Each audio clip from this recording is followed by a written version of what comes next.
Good morning.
Good morning. Saturday, beautiful morning.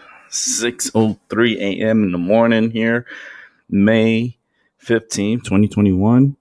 Welcome to my Mind Over Your Matter. Wake and bake, baby. Wake and bake. So just as the show is titled, that's what's going to be happening right now. I'm lighting up my joint. I am licensed by the state of Connecticut to smoke my medical marijuana, and I do reserve that right for my health and well-being. So let's go ahead and light up my joint here and get the wake and bake started early. There'll be other people coming in a little bit later. I'll be on for maybe an hour or two. I'm an early bird, especially in the weekends. For some reason, I wake up super early. Like this morning, I woke up at 5 in the morning, like literally 5 a.m. And I was done sleeping. I was like, okay, I'm done sleeping. You know, when my body starts hurting and my neck starts hurting, that's enough sleeping. I mean, it's more than enough.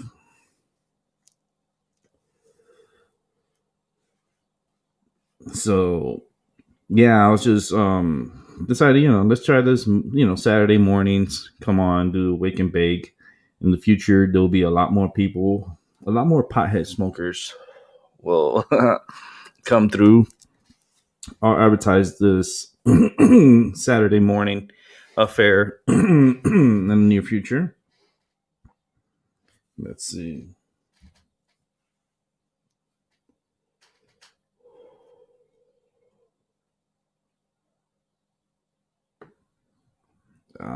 No, just looking over the news real quick, see if there's anything, which I'm pretty sure there's a lot of things going on. Excuse me, let me clear my throat. It's early morning. I gotta clear my throat. Um, all right, so today marks this is gonna be super cool, I guess, in the ways. Um, Today, Saturday, is a brand new unofficial start to the 2021 hurricane season. Ooh, hurricane season. Yeah, I will be tracking hurricanes here on my show if they come threatening to the United States or anywhere in the Atlantic Ocean. Um, I'll be monitoring them from here, and yeah, hopefully it's not gonna be too crazy this year like it was last year. Last year was just uh that was just crazy.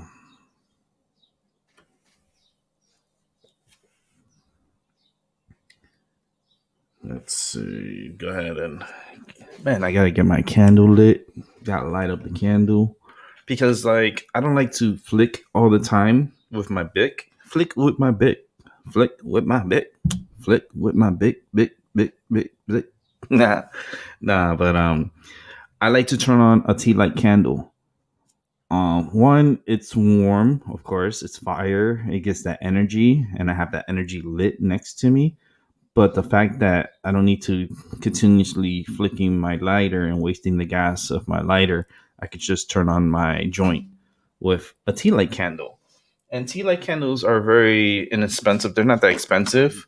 The ones that I purchased, I got them from IKEA, and IKEA sells these candles. I think it's $2.99 or $3.99 for 100. I think is it two or three?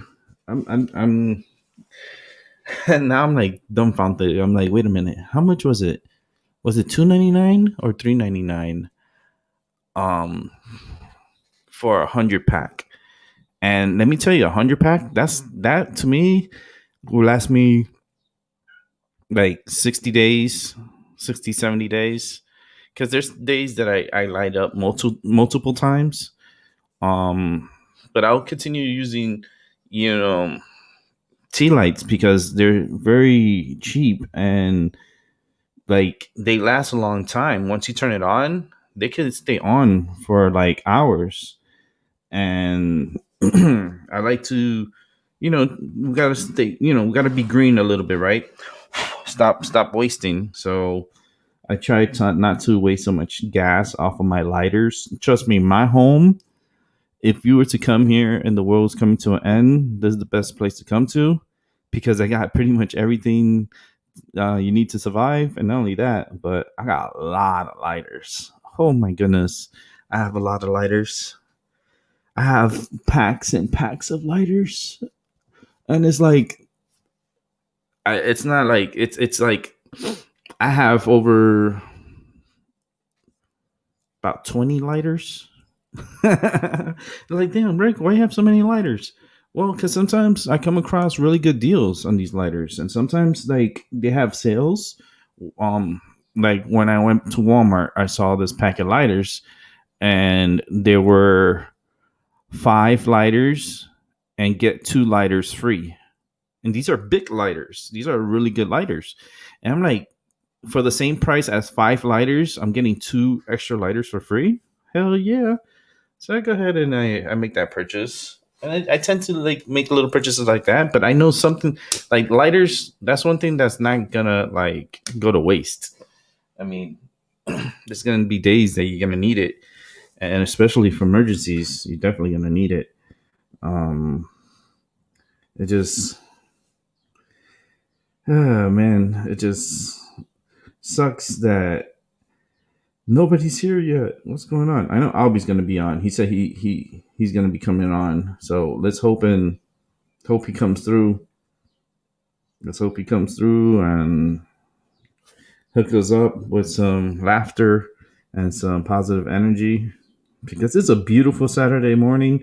Trust me, I am going to take advantage of this day today and I am going to enjoy the outdoors. We'll possibly go for a walk and, you know, in the future, you see, today would have been a great day, but then it would have been a bad day too because I could have done a kind of like a walking tour with you guys. But that's going to be something in the future I'm going to do. I'm going to have to change my phone network also in the future. So there's things in the future that I got to possibly do. Um, because I would like to take you guys to the NBA Hall of Fame that's up in Springfield, Massachusetts, and go to the Hall of Fame, and you guys could take a look at the new Kobe display there. It would have been nice going live and doing the tour and have you guys join me along the way on the tour. It'd be nice to take you guys on a trip, little daytime trip. But I think that's something that I want to possibly do in the near future. It's not admittedly like not now because um, the Hall of Fame is going to be a little bit crazy out there, especially today because they are inducting Kobe Bryant into the Hall of Fame. And not only that, they're inducting Kobe Bryant into the Hall of Fame, Michael Jordan is going to be there today, and other NBA Hall of Famers, All Stars are going to be there today. Um, that's the place that I will try to avoid. I'll try to avoid because nothing good happens in there. Um, nothing good. Like literally nothing good. Springfield's not too bad. It's not a bad town. It's just what I mean by not so good is because there's gonna be a lot of people, and then I don't like to be around a lot of people. I'm just. It's not because I'm not antisocial. I'm just don't want to be around people. It probably is antisocial, but I just don't like large crowds. But for me, I feel like it's a safety thing, and for me, I'm like I look out for myself before anybody else, and I just don't like to be in big groups. Never was a fan of being in groups. Even when I played football, I had a hard time like being in a team because I had to depend on other people, and it was pretty tough. It was pretty tough, but it's all good. It is all good. A freaking cat is like meow outside on my door because I had to kick him out of the room. That was just driving me crazy. And they're not coming in. I'm leaving them outside because they're just going crazy all over the place. And I was like, well, you could go crazy outside in the living room, in the kitchen, and in the other room. They just want my attention and want like to wreak havoc, and I'm not letting them. So they're in a little separation timeout from me, and you can hear my. I know who it is too. He's making that little noise. She's not coming in. As much as she could huff puff, it's not gonna blow anything down. Like, forget it. Forget it. This my cat's just driving me crazy. She is driving me crazy. Oh goodness. It's Saturday morning. What do you expect? But my cats, man, they be acting up. They be running around like it's like the Kentucky Derby and shit. I was like, what is going on here? And they're running full speed. And I'm like, one of you girls are gonna get hurt. Cause like they like don't put caution into the wind. They just fucking run like a fucking greyhound. These cats. I mean, early morning. This is like every day. Like that's why wake and bake happens a lot. Wake and bake happens is because my cats be going crazy running around early in the morning and wake my ass up. So when they wake me up, I have no choice but like to stay up, and I'm just fuck it, just smoke a joint. That's what I've been doing, and it's all good. It's all good. Smoke my medicine, chill. Good times. Good times. That's all we need. It's just good times.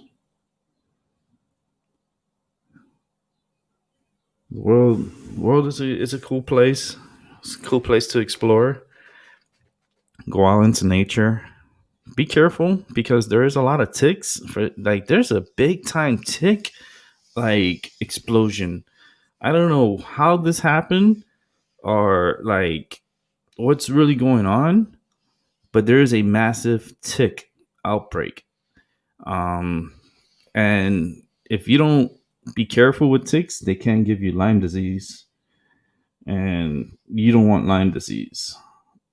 Like it's kind of horrible. It's not a good thing. It's pretty painful, and it does make you really sick.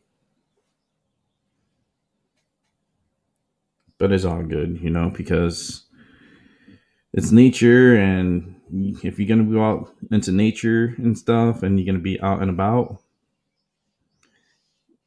make sure you spray yourself, spray your shoes. I think there's a spray for anti-tick spray where you spray on and they kind of like not jump on you or get on you because they don't like the smell. Um, but if you're going to be going camping and doing the great outdoors this year, just keep in mind that there is a very bad tick outbreak, and it's okay. Um, you just don't want to. You just don't want to bring them home. You don't want to bring ticks home because then you're gonna have like that's not gonna be good.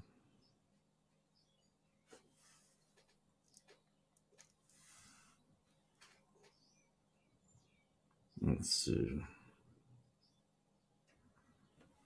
I just lit up this medicine. This roll I rolled this one up last night. It was part of my show from last night. I had rolled up 2 joints and I was like, fuck it, I'm gonna smoke.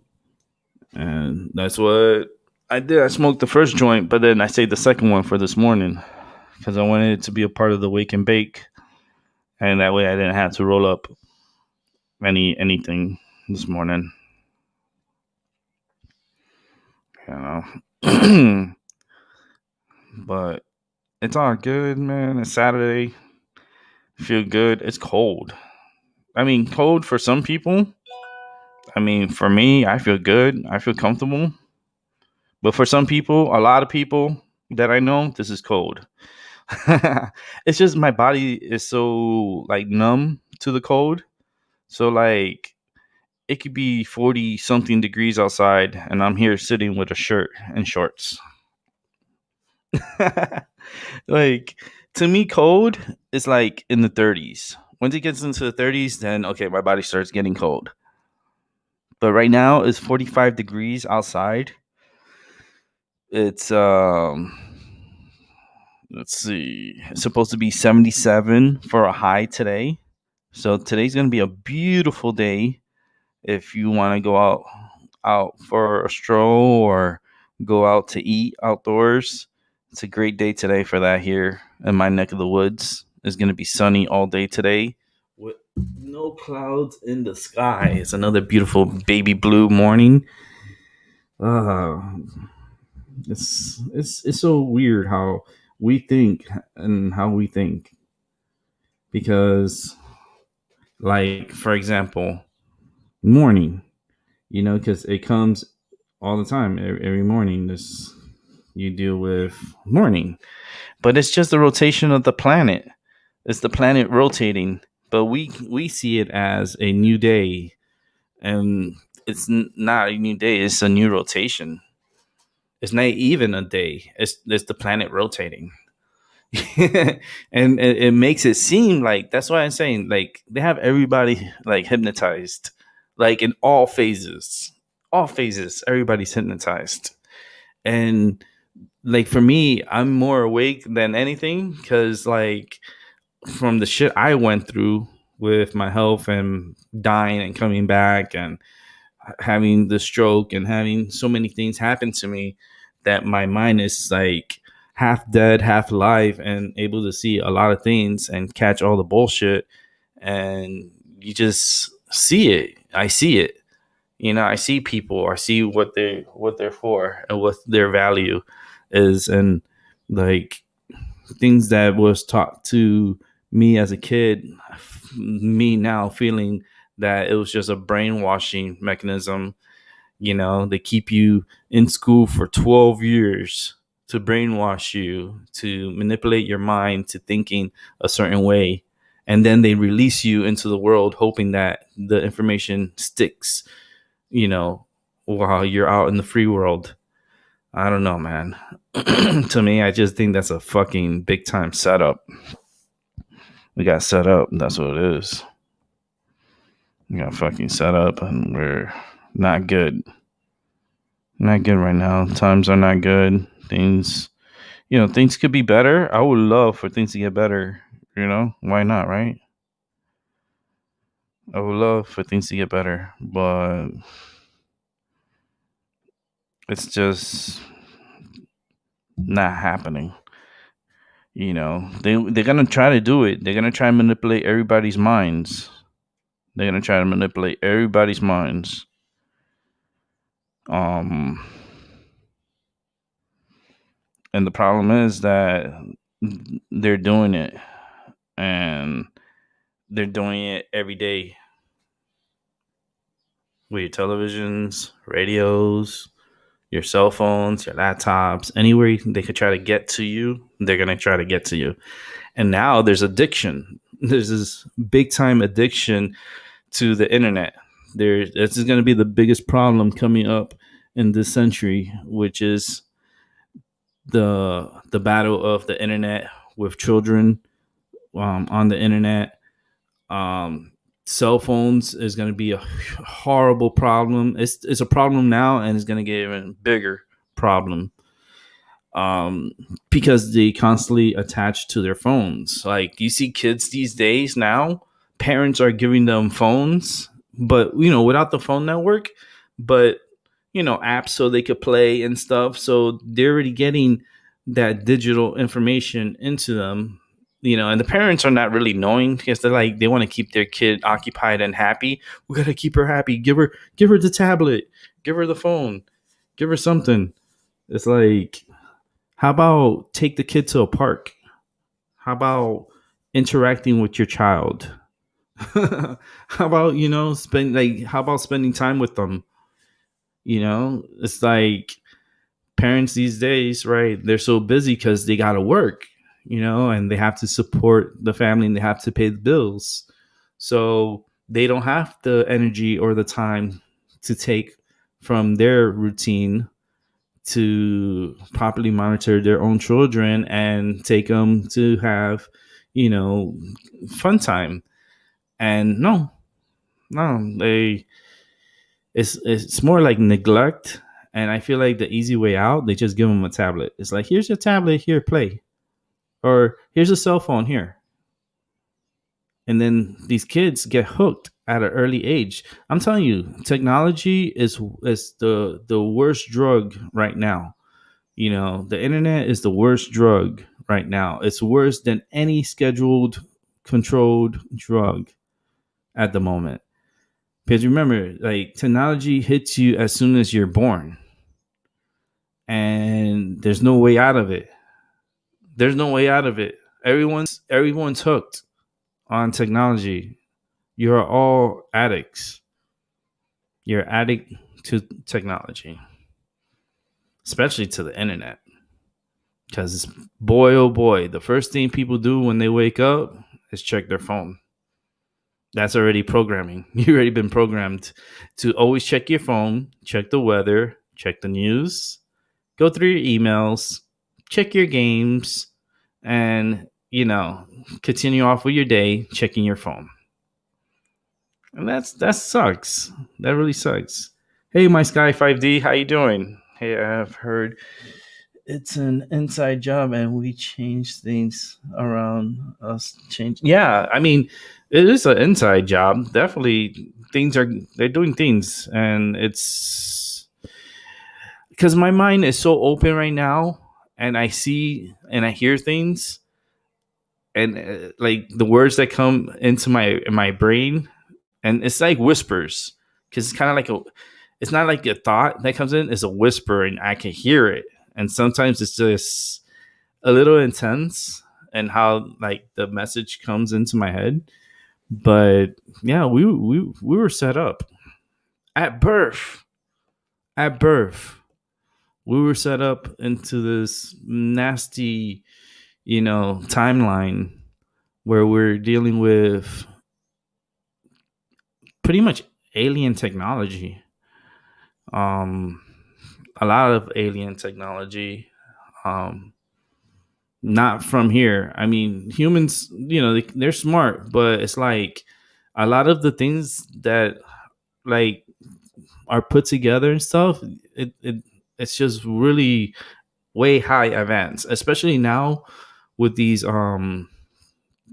machines that work for people, because people in the high tech, they don't depend on people to put anything together, like chips, circuit chips, or that stuff is all computer, and it's a robot putting it together, and there's only so much that a robot can do to produce chips, and that's why there's a big chip shortage right now, from chips for televisions, for cars, for the new refrigerators and stoves. I mean, the chip industry right now is at a desperate level that they cannot keep up with demand. And there's a really big backlog of chips that needs to be made for certain things. And that's going to be bigger news down the line. They're going to talk more about that. But right now, they're too distracted with COVID, and they're too distracted with now the war that's going on between the Palestinians and Israel and the Israelis. So that war is going to suck. But it's I don't know. To me, I find it very weird. My device. Train me to upgrade. Was going to teach me to dance, and that's I wanted to learn. But yeah, you use this for 8 hours. Yeah, I mean, cell phones, man. Try to keep your cell phone away from you for a whole day. Like, let's try to do this project, right?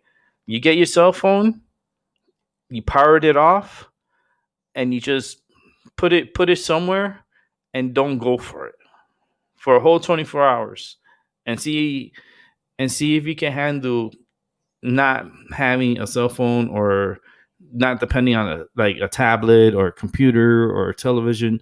Like, try to go 24 hours without technology. There's some cases people can't. They can't. Some can. Let's say if you're out camping, or you're distracted, then that's different. But if you're at home and you want to spend 24 hours at home, and you know that you have your tablet, your computer, your television, your radio, you got your phone nearby.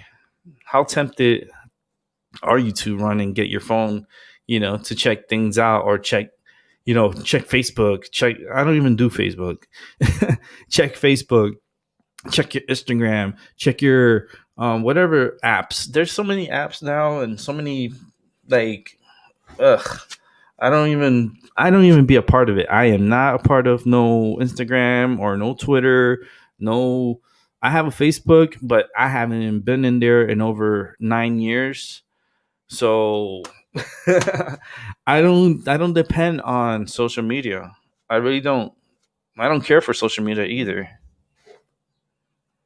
Oh, you got the Samsung S20. Oh, they got you hooked. Your device till you it loves you. Oh my god. Here, you know what? Let me put this. You're just. Let me put the link to the show. If you want to come on the show, you're more than welcome to. Um, Let me just put the link in the chat room because I know Albie will be coming on a little later. He's still in the sleeping phase, but he wakes up early. He does. So it's all good. Man, my neck is getting a little tight this morning. And that sucks. It sucks because my neck just got really tight for a moment. And that tends to happen in the morning. That's why I try to wake up early so I could catch it. But it's like it's a little tight. It's because it's cold. It's like the 40s. It's like, it's not. It's okay temperature, but it's a temperature that still makes my body hurt and makes the metal in my neck hurt. But let me see. I want to say something about being lied to, and I was never lied to about murdering. Is wrong. Stealing is wrong. Hurting other people is wrong. Yeah, I never asked what ship Christopher Columbus came over and where he landed or any of that other stuff. Yeah, but they still. Let me see. John, and you're living world right now in a nightmare, man. It's like you're in a like ever since like the Matrix, the movie came out, it kind of opened up a lot of the mind. If people really open up their minds and see things from the outside in, you see that everything's all set up. Everything's all set up. It's like one big Matrix Truman show all together. The Matrix and the Truman Show. It's like, when is it going to end? How is it going to end? Who is going to end it? Like, these are questions that we don't know. And are we ever going to find out?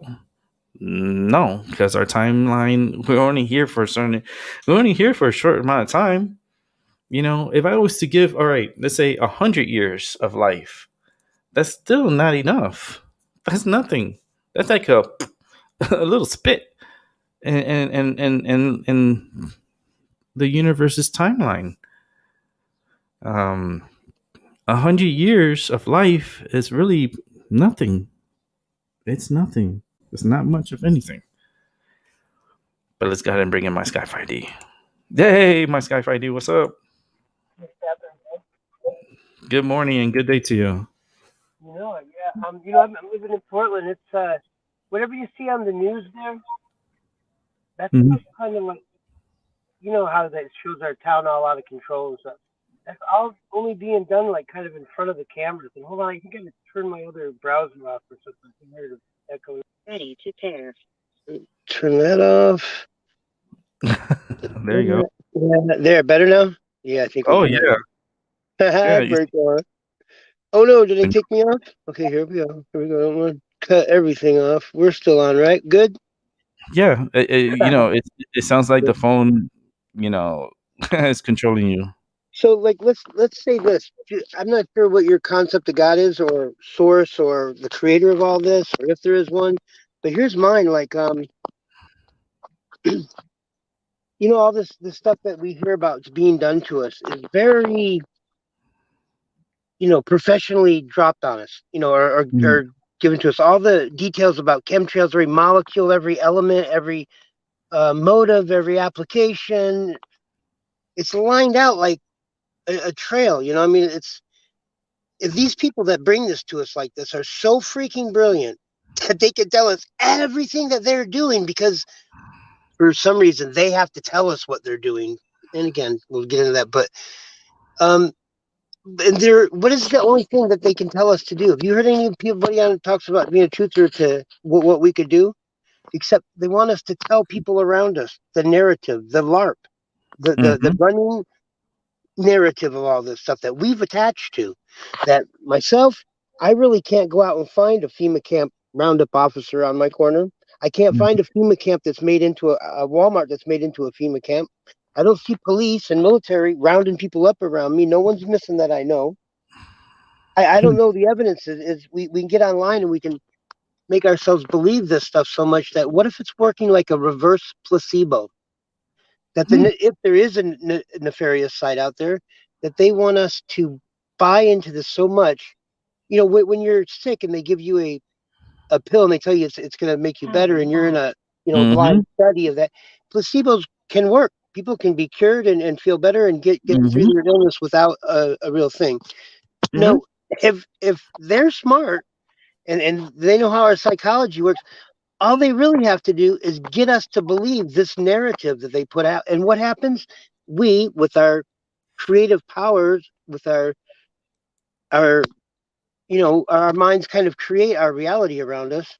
And what do? We start buying into it. For 4 years, I bought into all that narrative. I didn't do nothing but study that stuff day and night and try to talk to other people, and that's because that's the only thing anybody else had to come up with doing besides which what I did first. I go, well, I'm going to quit my job, quit paying taxes. I only made $38 an hour on all the top stagehand shows and distraction though, right? I'm going to Mm-hmm. quit doing all my job. Everybody else is going to quit. They're doing their job. We're all going to go out and make you know colloidal silver and wear you know organic clothes, and we're going to go live out in the woods and not pay attention to any of the sounds. Nobody really did all that. And No. nobody that I was trying to talk to has and made it work, but I did it because I really needed to. And when I look back now, I have chemtrail gratitude. For one thing, it would not be the easiest or the most efficient way to get that stuff in our bodies to control. Just saying, they could put it out Mm-hmm. of the tailpipes. We spend closer proximity to tailpipes and other things that Yep. we could get in this. And another thing was, okay, we got some people that are going to conspire together to do something to us. You think the first thing they're going to do is say, let's make it invisible? Oh, hell no. Let's just put it visible so they can all see for 40 years when, while they're being poisoned. I mean, come on. This is Henry. The reason that it's probably visible because the energetics have changed in our planet. We're in a grand solar minimum. I Mm-hmm. mean, our magnetosphere is weakened. The radiation you can see in the clouds, you can see it burning the trees. And another thing was, like they say, these people they hate us so bad they just want us all gone. And we are led to believe they have this massive technology they could just push it or bump a little nanobot and it's going to get in you and do whatever they want it to. But we don't see anybody that's talking about this stuff and laying it all out in detail professionally, like being just bumped off, vaporized one day, just a pile of clothes there, or they Mm. walked off and self-suicides themselves. No, those guys are promoted. You know what those guys that say stuff like that? They got 80,000, 100,000, 200,000 people, and then they're going to do it every day for you. They're reinforcing that narrative, that placebo, that reverse placebo that we need to buy into. Because this is what I believe God is or did. Being omnipotent, omnipotent, omnipresent, knowing all, being all, doing all, might be a limited place when you're dealing with eternity. What does God do? Sit in the Buddha stance or the whatever and and all Yeah, infinite. like all time. So yeah, wouldn't that kind of give up ever having spontaneity, a surprise, intrigue, the home sweet home feeling? The I mean, so this realm is kind of a place where he fractalizes himself. I believe everything, the metal, the particles, everything that here that we see and feel and experience in this realm and in this our realities are actually just consciousness. And consciousness is here to have a separated experience for a moment. And then what do you get from a separated experience? If everything in this realm is programmed to say yes to more of your thoughts, your intentions, your thought forms, your expectations, your imagination, that's the only prime directive that Source had to give was say yes to everybody's thought. And be And submissive. and he did that out of full love, out of complete compassionate love of himself, for one, because that's all there really was is him. And that's a scary kind of place, maybe, or a limited place to be, where you're all knowing, all everything. Well, how do you deal with that? Well, I believe so. We're talking about eternity here, right? So I Yeah. think we're all here kind of having that separated experience, and the duality gives us contrast. So we can see, hey, that's too dark, that's too dangerous, that hurts other people. But you go there, we all have gone this path. No one stays straight in like a zombie just walking straight gray road. We go a little bit this side, we feel like, ooh, this is hot, ooh, that's not fun. All those people are mean. And then Mhm. what do? We come back over this side. So without doing that, how do we grow our compassion, our empathy, our all of our traits that we want to expand? And to go through that process is, I think it's divine. Everybody needs that time of separation and unconscious lack, in somewhat, right? Mhm. Because that gives you the empathy, or you grow those vital skills or the vital traits and emotions and things that we need. So creator is really in every one of us. And at times it's hard because we all, okay, the outside world here is programmed to say you're not God. You're not God. There might not be a God. You surely ain't it, and we don't even think you know it, and whatever. So that's to make the struggle. But then you see things like all these. I see the beauty in how consciousness is performing and entertaining, or let's just say expanding itself. So a 7-year-old and a 5 to 7 year old, they don't have the same level of compassion that somebody that's been in a car accident, or has gone through some life experiences. Mhm. So how do we take those life experiences away from people and say you can't have that experience? You have to have the one that I had or somebody else had, or well, you don't, because it just says yes to everything. So if we get up and say, I don't feel good today, I don't make enough money, I don't want to go to work, the universe says yes. You don't have enough money. Yes, you don't feel good. You know what I mean? It's saying Mhm. yes. That's going to give you that limited experience. That's going to be a little bit painful, a little rough. But you're going to learn something from it, or it could take lots of times to learn from it. Your choice. We're dealing with eternity here, right? Come on. Mhm. Yeah, Yep. really. Now I don't say that. Okay. Okay. If consciousness and source, however it works, it, if he created something that was just literally victimizing us, and I believe in like universal or karmic justice, Mhm. because I've done some stupid shit that I knew was wrong, and the opportunity was just there, and I didn't have to have a little monster in me or on my shoulder saying, "You can do it." I just did it. It's the experience. We're all here for experience because experience expands our consciousness. And I did it, and guess what? When I was young, I could do it, and I might go week, 2, 3, a year, and then bam, all of a sudden, I'll get snap. I'll have a setback or a snap in the face that says conscious goes, ooh. And as soon as it happens, I know in my mind, I go, ooh, I got that because I did that shit that was wrong before, and I felt it was wrong afterwards. And my Mhm. thoughts were able enough to give me my karmic justice or my universal. But we sit here in this LARP. I'm going to call it a LARP because it's passed around and we've taken none of the stuff away, but we add a new bucket on every year. And okay, so I forgot where it went. So okay, go ahead and talk from there. Put a No, lot out.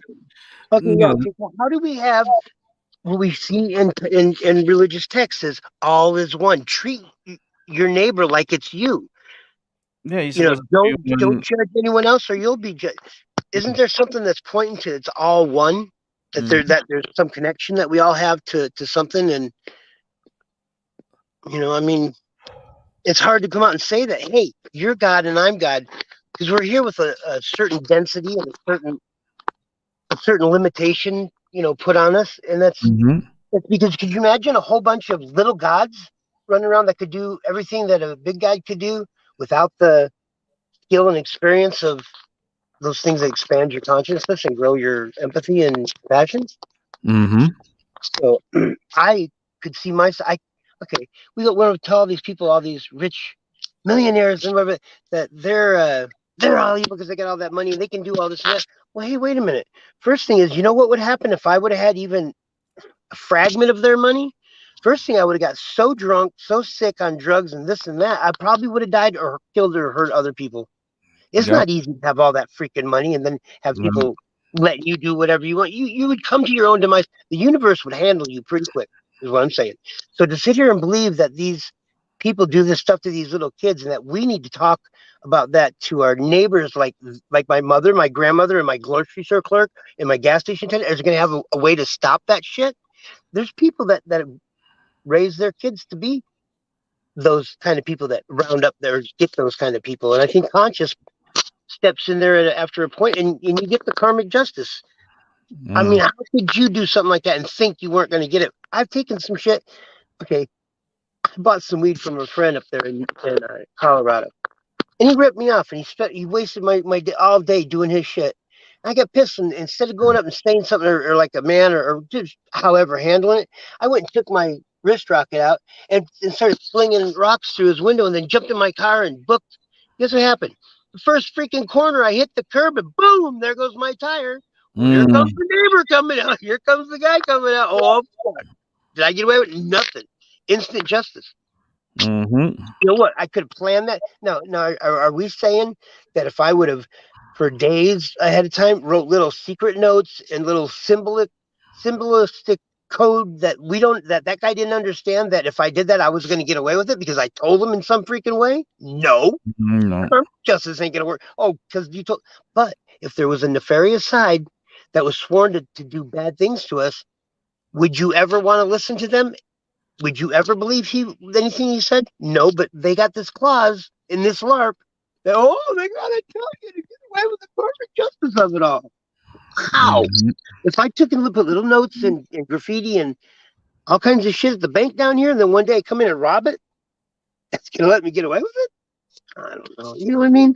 And what do? We pass this stuff around. The only thing that people can really we just need other people to wake up, or we just stand in our own sovereign divinity and be that light that shows other people that we're something more.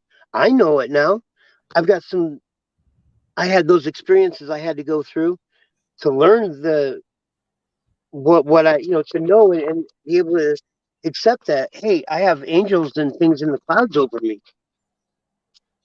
That's pretty unique. That I what I do on the YouTube and the community that we have is pretty unique. I go around all day long. I go, okay, people are off work. A lot of them, all the people out in these theaters and arenas Yep.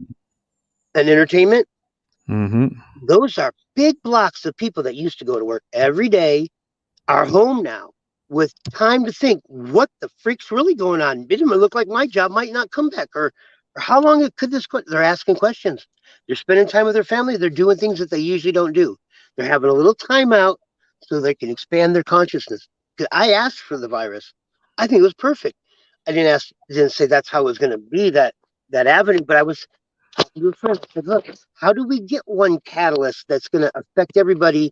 And at one time, we kind of all, without hurting anybody or making dangerous situations, we stop buying into the system.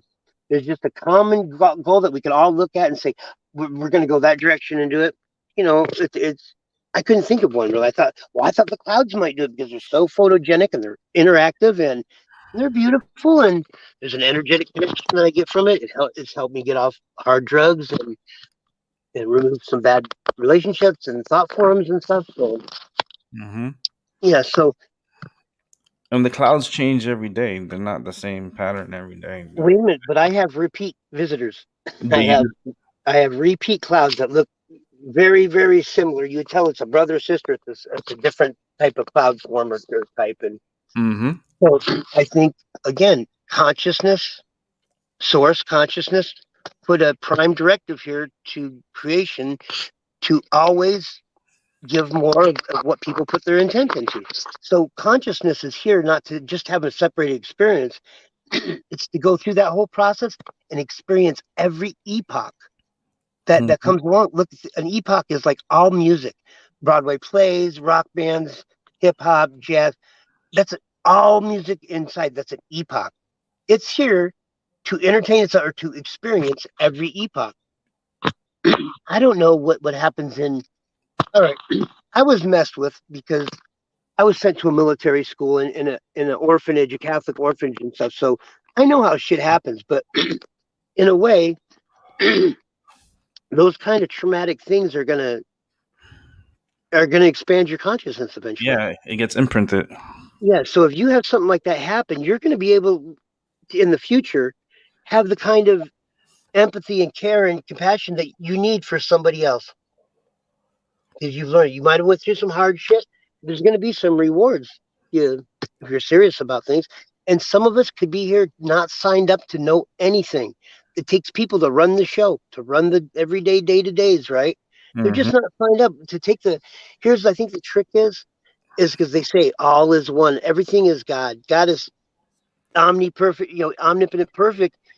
Did he Mm-hmm. create something that just went rogue on him and now it victimizes us and he can't do anything about it? Or Oh, dropped off. My Sky 5D. He'll be right back. He'll be back. It just dropped off.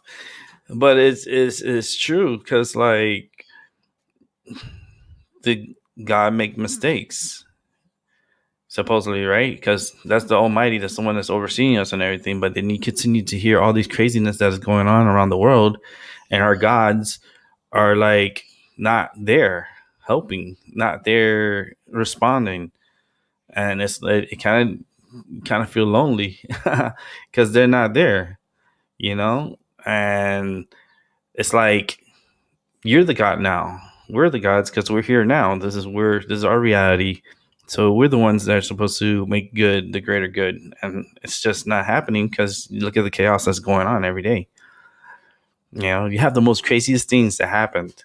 You know, you have little kids, 14-year-olds stabbing each other, killing.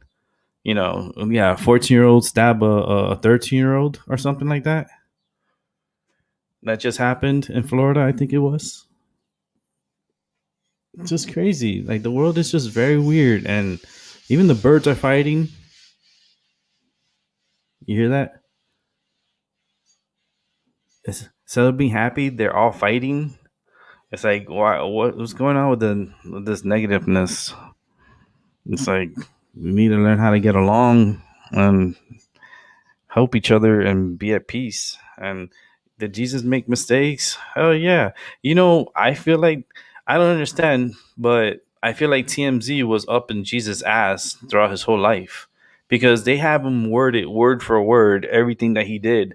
And the only way you could do that if you have like TMZ or you have like MTV, like Jersey Shore type of shit all over Jesus and everything that he did and say they write it word for word. I mean, I don't know. Find that kind of creepy. Um, but you see, technology, you try to depend on technology, and technology kicks you right back into reality. You talk too much, okay, boop, knocked out my Sky 5D. Um, hopefully, it's not a long thing. Maybe something just temporarily. Um, it's all good.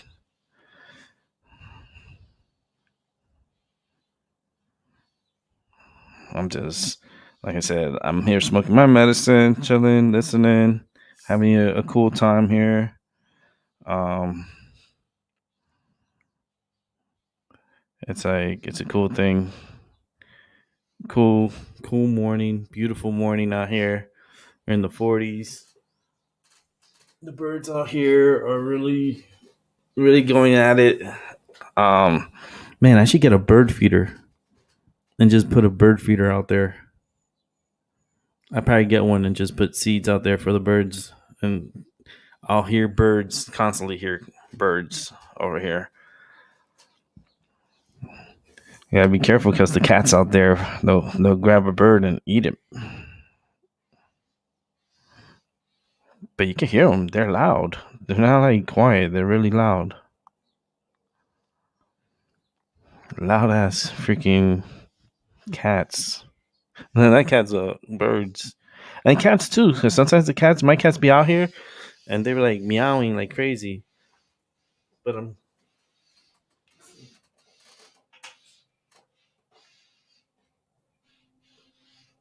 it's crazy because like you see the shadow because the birds like to hang out on the top of the sign of the apartments here, and they just make so much noise. Oh my goodness, they're so happy Saturday morning, and it's a beautiful morning, and you can feel their energy. Their energy is really really nice. Good energy. But the birds are like it's a lot of running around.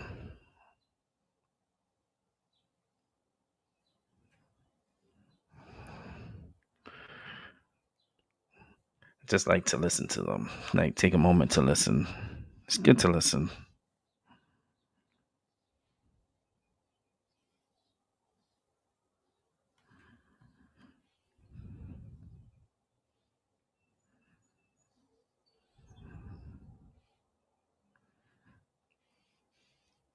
Just listen to the birds. And they're babies. There's some that are babies. You can hear them. They're like they sound. You can hear the babies.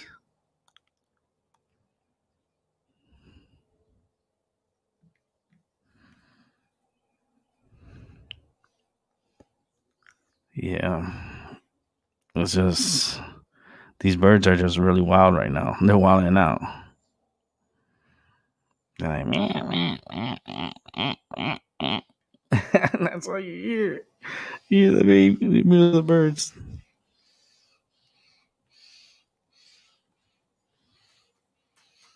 You know why? Because I have a patch of grass out here, and I'm pretty sure there's worms. And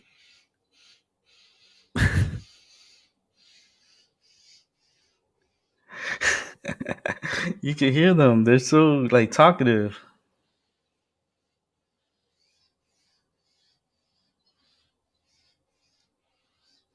Oh no, it's cool. Five D. No, if you want to come back on, dude, come back on. I don't know what happened that you got dropped off, but yeah, you can come back on.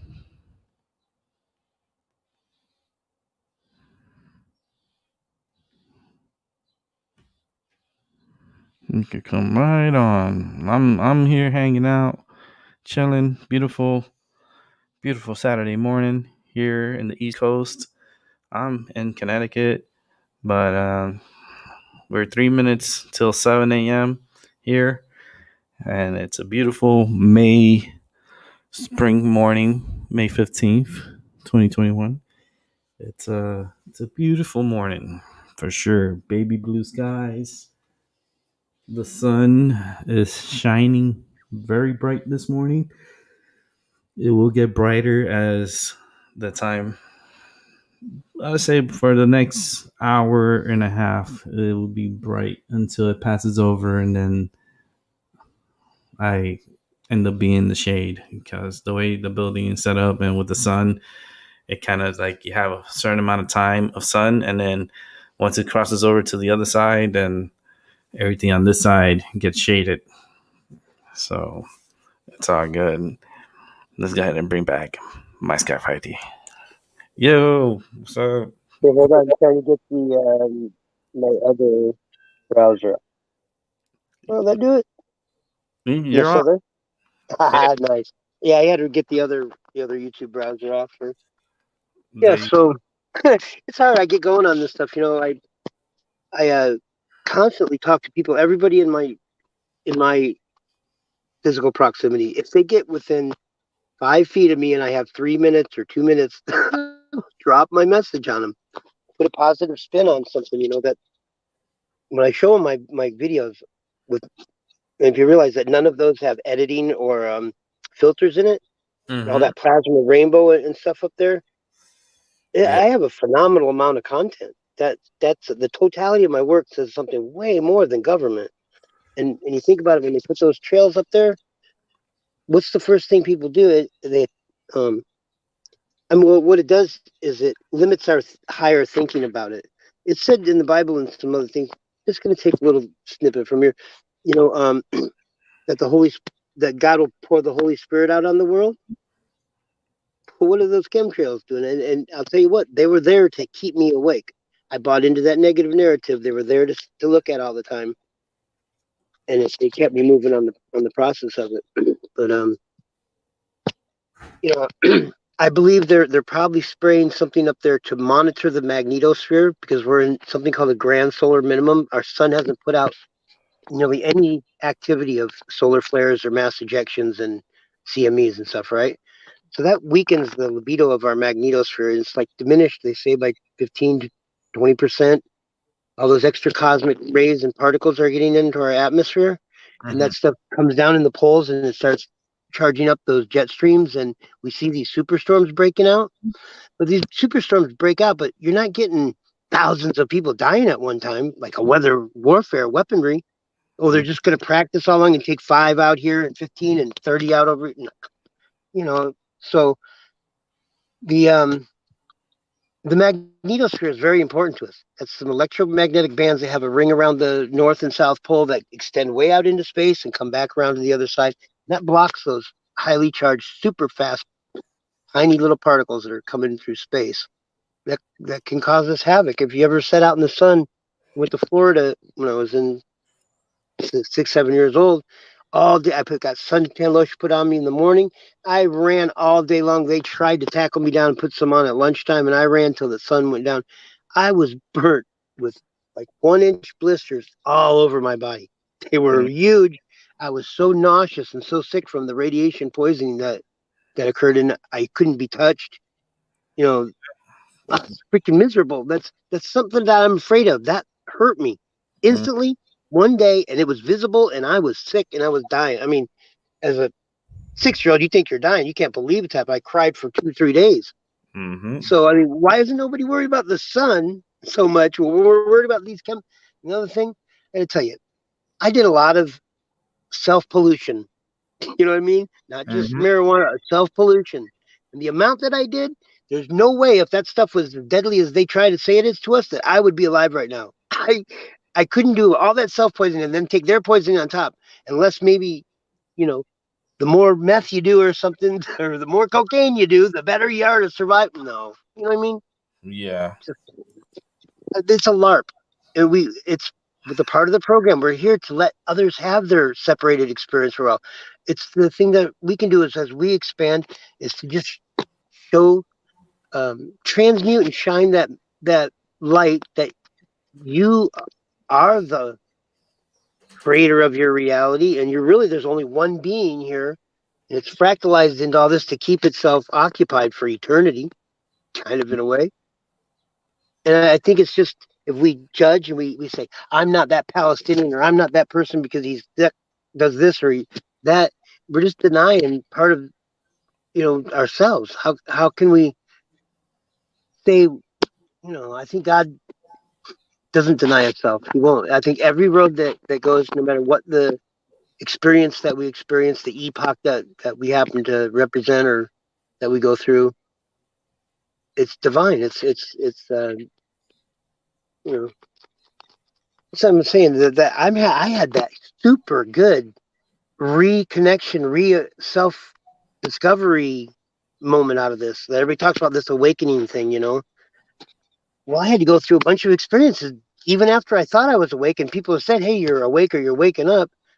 There was a whole bunch of process of integration and business that I had to distractions. I had to get away. To then, when I did, I finally sat in my mom's backyard for 3 years. I didn't want any friends. I didn't want money. I didn't want drugs. I smoked cigarettes and a little bit of weed. I sat in that damn backyard, winter, summer, whatever, so I could be closer to the sky. Because when I got inside the house, I couldn't help this overwhelming feeling that I needed to be outside and see the sky, because I had bought for 4 years into it's all victimization, and all I could see when I did that was entropy, the death and the decay of everything around me. I had no good, no happiness, no joy in me, and what I was sharing with everybody was freaking doom. It was doom. It was, and I knew it was leaving people shell shocked, and it's kind of like black truth. It's when you drop some information that you studied all about and had to deal with the emotion of it all, and then you go drop it on something that you know is nowhere near ready, but you drop it on them anyway, just because you're like, oh, I'm so separate. They just need to know this. They need to catch up. Everybody else is broken and they need to be fixed like I am or something. Oh, that's such a separated state. I had no one by the time I was done after I marched around with that type of, wasn't that abusive with it or anything, but I was consistent. I would just, every time we're out doing something and there's a plane there, I had to point it out to everybody. Oh, I was just trying to get awareness. So, because I have no other better idea what to do except make other people feel as negative and as miserable as I did. Because I really did. And when I got all the distractions away and I sat there in that backyard, I read between the lines. Man, I've seen some people like Indian in the Machine over like 20 years ago now, 15, 17 years. He was talking about the angels, the sylph clouds, the cloud ships, the ascension, the photon belt, the Yeah. cyclical pattern of time that we can see. Supposedly, I'm not prove it all or putting narrative to it, but we can see that there's been something that these cultures have come and gone. It's kind of a cyclical pattern where there's some disruption here, but what's happened, I think, each time we've elevated. I'm not going to go through the whole how we got here and what creates, but we don't impale people anymore. We don't keel haul them. That's where you tie them and scrape them under a barnacle boat. We don't, you know what I'm saying? We don't just chop heads off. We don't hack people with swords. And, we're excelling. And these events, help us expand. And I think it's expand forever.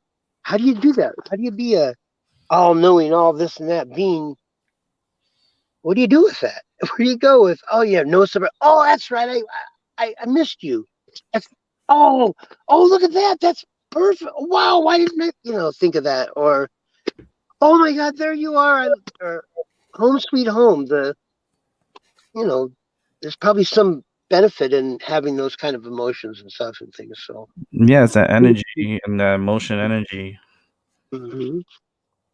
Yeah, so I think, every time I got stopped by the police and things, that was my thought forms. I was thinking I was,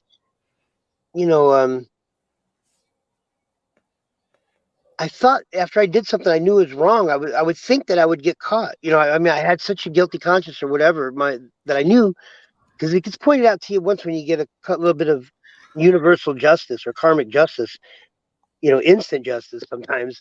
When I was a kid, it took a while for me to recognize and go, hey, the universe just got me back on that, and those things taught me as I went through. It's not easy. And No. right now, my family still don't talk to me. But when I look at my channel and that, I've been able to reach other people that were in that same victimization state, and before they lost their family, or whatever, help them integrate this process. Because it's a lot to look and see cloud dragons and angels and God showing you, consciousness, amazing me with, myself with it. So it's like Mhm. programmed into my reality. It's very unique to look up and see and have 100 cloud dragons or 500 videos of this amazing DNA rainbow. And I don't even get a normal rainbow anymore. So No, it's kind of like it seems like it's like I don't know. It's not.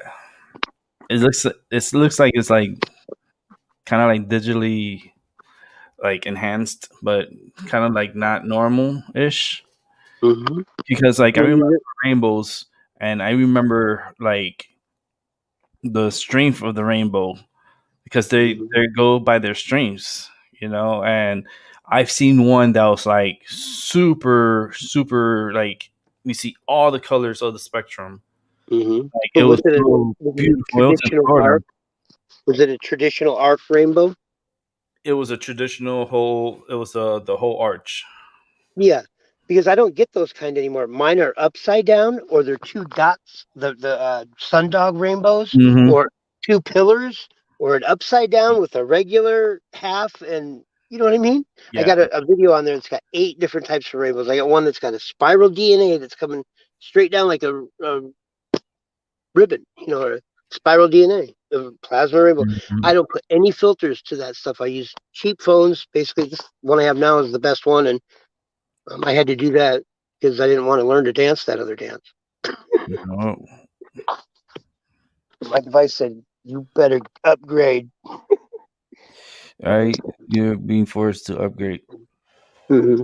So you think about it, how I isolated myself because I felt superior, or I felt some kind of well, you know what I'm saying? There's you feel like, oh my God, everybody's asleep. They just can't see this like I see it. Mm-hmm. And it's like, well, is that the way I really wanted to see it? I think it's what I bought into, and I lived that victimization for 4 years. I tried to get other people to buy into that, and it doesn't leave me in a good place. It's hard to get through all that shit. And then Yeah. I look back and I go, wait a minute. There's so many different, you know, um, avenues of conspiracies. There's this one about JFK. There's this one about chemtrails. This one about HARP. There's this one about, whatever they all are. But it's the structure of it. The first thing is that people that have time to look this stuff up and are not happy with their life for whatever reasons, and it's the structure of it. It doesn't really matter what the content is, but it leaves you feeling superior. It leaves you feeling like other people need to know what you know, and you feel like, well, that could just have they, it infuriates, and we can't figure out why nobody wants to be like us or study what we're looking into. And I think about if there is a nefarious side out there that wanted to mess with us, they could just put this out like a LARP and run it. I mean, because look, we got to know, like, there's some people out there, maybe from Boston or whatever, that are freaking agents, or they're con men. They're just assholes that can't get good jobs. So they've been in prison or whatever else, and they realize that people are running this LARP over here, and they get paid, they get connected, they get praised. You know what I mean? Are they really doing us any good? Have they stopped any of it, or have they got a bunch of people, you know, removing the distractions in a painful manner? I needed it because now they look back, I can say it. At the time when I finally got it, and consciousness started manifesting in the sky, and I got into my meditation, it was an inside job. Everything people on the internet, when I first got on and started buying into that, before I talked to anybody out there, I would talk to people in live streams. You know what I'd do? People have been there going, "How are you doing? Did you see this? How are you doing?" And I would just come on. They're killing us with nanobots. Poison is being sprayed out. I was a doom bot. I was just doom. All I could do is regurgitate what I had heard on YouTube, because that, and the other thing was that they tell you to do is tell all the people you know that they know pretty much it's going to disempower, and you're going to be back with the same YouTube channel forever. Nobody's going to buy your, you know, nobody wants to live with that shit. And again, if it's really going down, it's an epoch that consciousness is going to experience and get and expand out of. I'm not. And I learned now, that. and Hmm. now they're trying to enhance it more because with this new Starlink, they want to get more people that are in rural areas on the net. Okay, let me say something right. You do you know anything about a grand solar minimum? Like when the Dalton Mhm. and the Molnar uh, grand, grand solar minimums happened in our past. It's like the times Mhm. when it's called the mini ice age, or the year without a summer, or like when the Vikings had to go maraud for their food and pillage and get it from other countries, places, because the growing seasons changed. And well, Mhm. we're going through that right now. If you ever look at a channel called World of Signs, or Melkeb, or Weather Change, or Extreme Changes, every other day or so they put them out, 2 or 3, 4 days apart, and Mhm. they show you. over and over and over what's happening in other places of the world, and they're being flooded. They have we got so much of these extra particles like cosmic dust, and that's what makes raindrops. It makes precipitation, you know, happen it has to be a particle, a little piece of dust or fragment of something that for the water to condensate to. So we have all these extra particles, and what's happening is these places like Wuhan right now underwater. Wuhan last September after the virus, underwater, 39 million people. It was a hyper monsoon. They had to release their 3 dams, and it went all through their towns and all through their crops. Takes the topsoil off, takes the seed, leaves junk and waste places. It's going to be hard to feed ourselves. It's happening in Colombia, everywhere. We're getting it. Look at the floods, the ice storms, the tornadoes. We had in one day in 2 states, 40 major tornadoes break out at once. Yeah, that was crazy. Okay, this is a grand solar minimum. It happens. We lose our growing season shortens down because it goes into a cooling stage. Um, it's going to be harder to grow food because of these. It's called land liquefaction. If you look these Melcab or World of Signs, every other 4 or 5 days there's land liquefaction. That means where the whole freaking side of a mountain or a Mm-hmm. glacier, like up in India, breaks loose and it Mm-hmm. washes off. Mountains are falling, crumbling. They're washing off. Yeah, You'll see the trees just float and stuff. that happened out here, up in Nova Scotia, where they Mm-hmm. had a big chunk of land just liquefied, Yeah. and Yeah. houses. I think it was like 5 houses and a whole bunch of cars, Mhm. and all gone into the Yeah. ocean.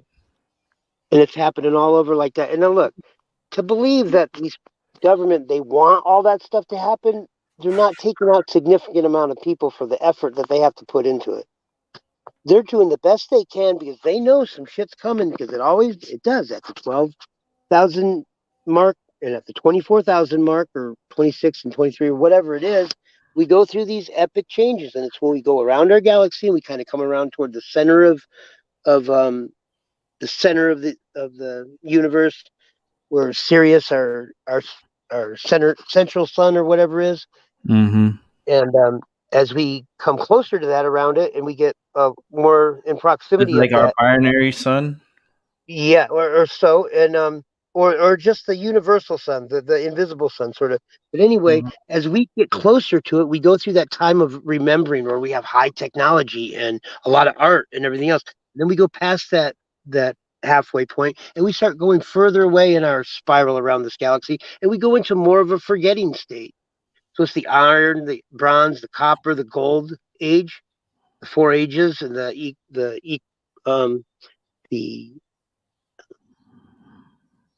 zodiac motion that we go around. I can't remember the name of the term, but we go through these changes, and it exactly go every time it elevates us a little bit. We stop doing a lot of things that we used to do in the past. We're different now because of it. But if you look, there's been some extreme changes probably that happened quickly, and some civilizations kind of were just whoop gone, or certain ones of them made it through. I mean, it's kind of scary, but if you look at it, that's what's happening now. These storms are going to keep going. It's a grand solar minimum. The poles have been migrating so fast, and the magnetosphere is having excursions. I mean, instead of a even ring around the south and the north pole, where these big electromagnetic bands of energy come out, one will dislodge and come down and set up in low Canada or in America or South America or whatever. Well, that's even a big giant hole in our atmosphere where these particles are coming through and doing this stuff in the sky. Me, myself, it sounds weird.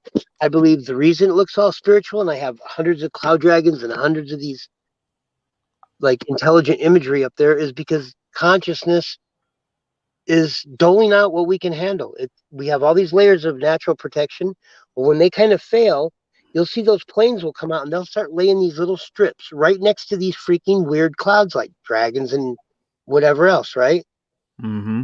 Well, I believe those entities are probably always in our atmosphere, or maybe they're coming in with this energy or whatever, but they're being visible then because they're actually holding back some of that energy and not letting it come down and blast us. Because when we have a geomagnetic issue, a storm, psychologically, people that are prone to psychological issues and people that have heart attacks and other issues like that, and those electromagnetic bands start pushing down on our atmosphere and it gets closer to it gives us issues. Mm-hmm. You'll see heart attacks will just on one of these storms will just be all over the everybody have Mm-hmm. all over. And then psychological people when the moon does its thing, but when these electromagnetic bands start weakening and getting compressed down into our atmosphere, I can feel it. My chest starts buzzing. My head, I'll get big cramps in my shoulders. Feel like shit. Feel like you can't get up. Dizzy. Right now, the latest symptom I'm having is short-term memory issues. Like Yeah. I'll be sitting here doing something, and I'll like open a slice of a loaf of bread, take 2 slices out, turn around, put them on a plate, and walk and look back over, and have no idea where that freaking bread tie is.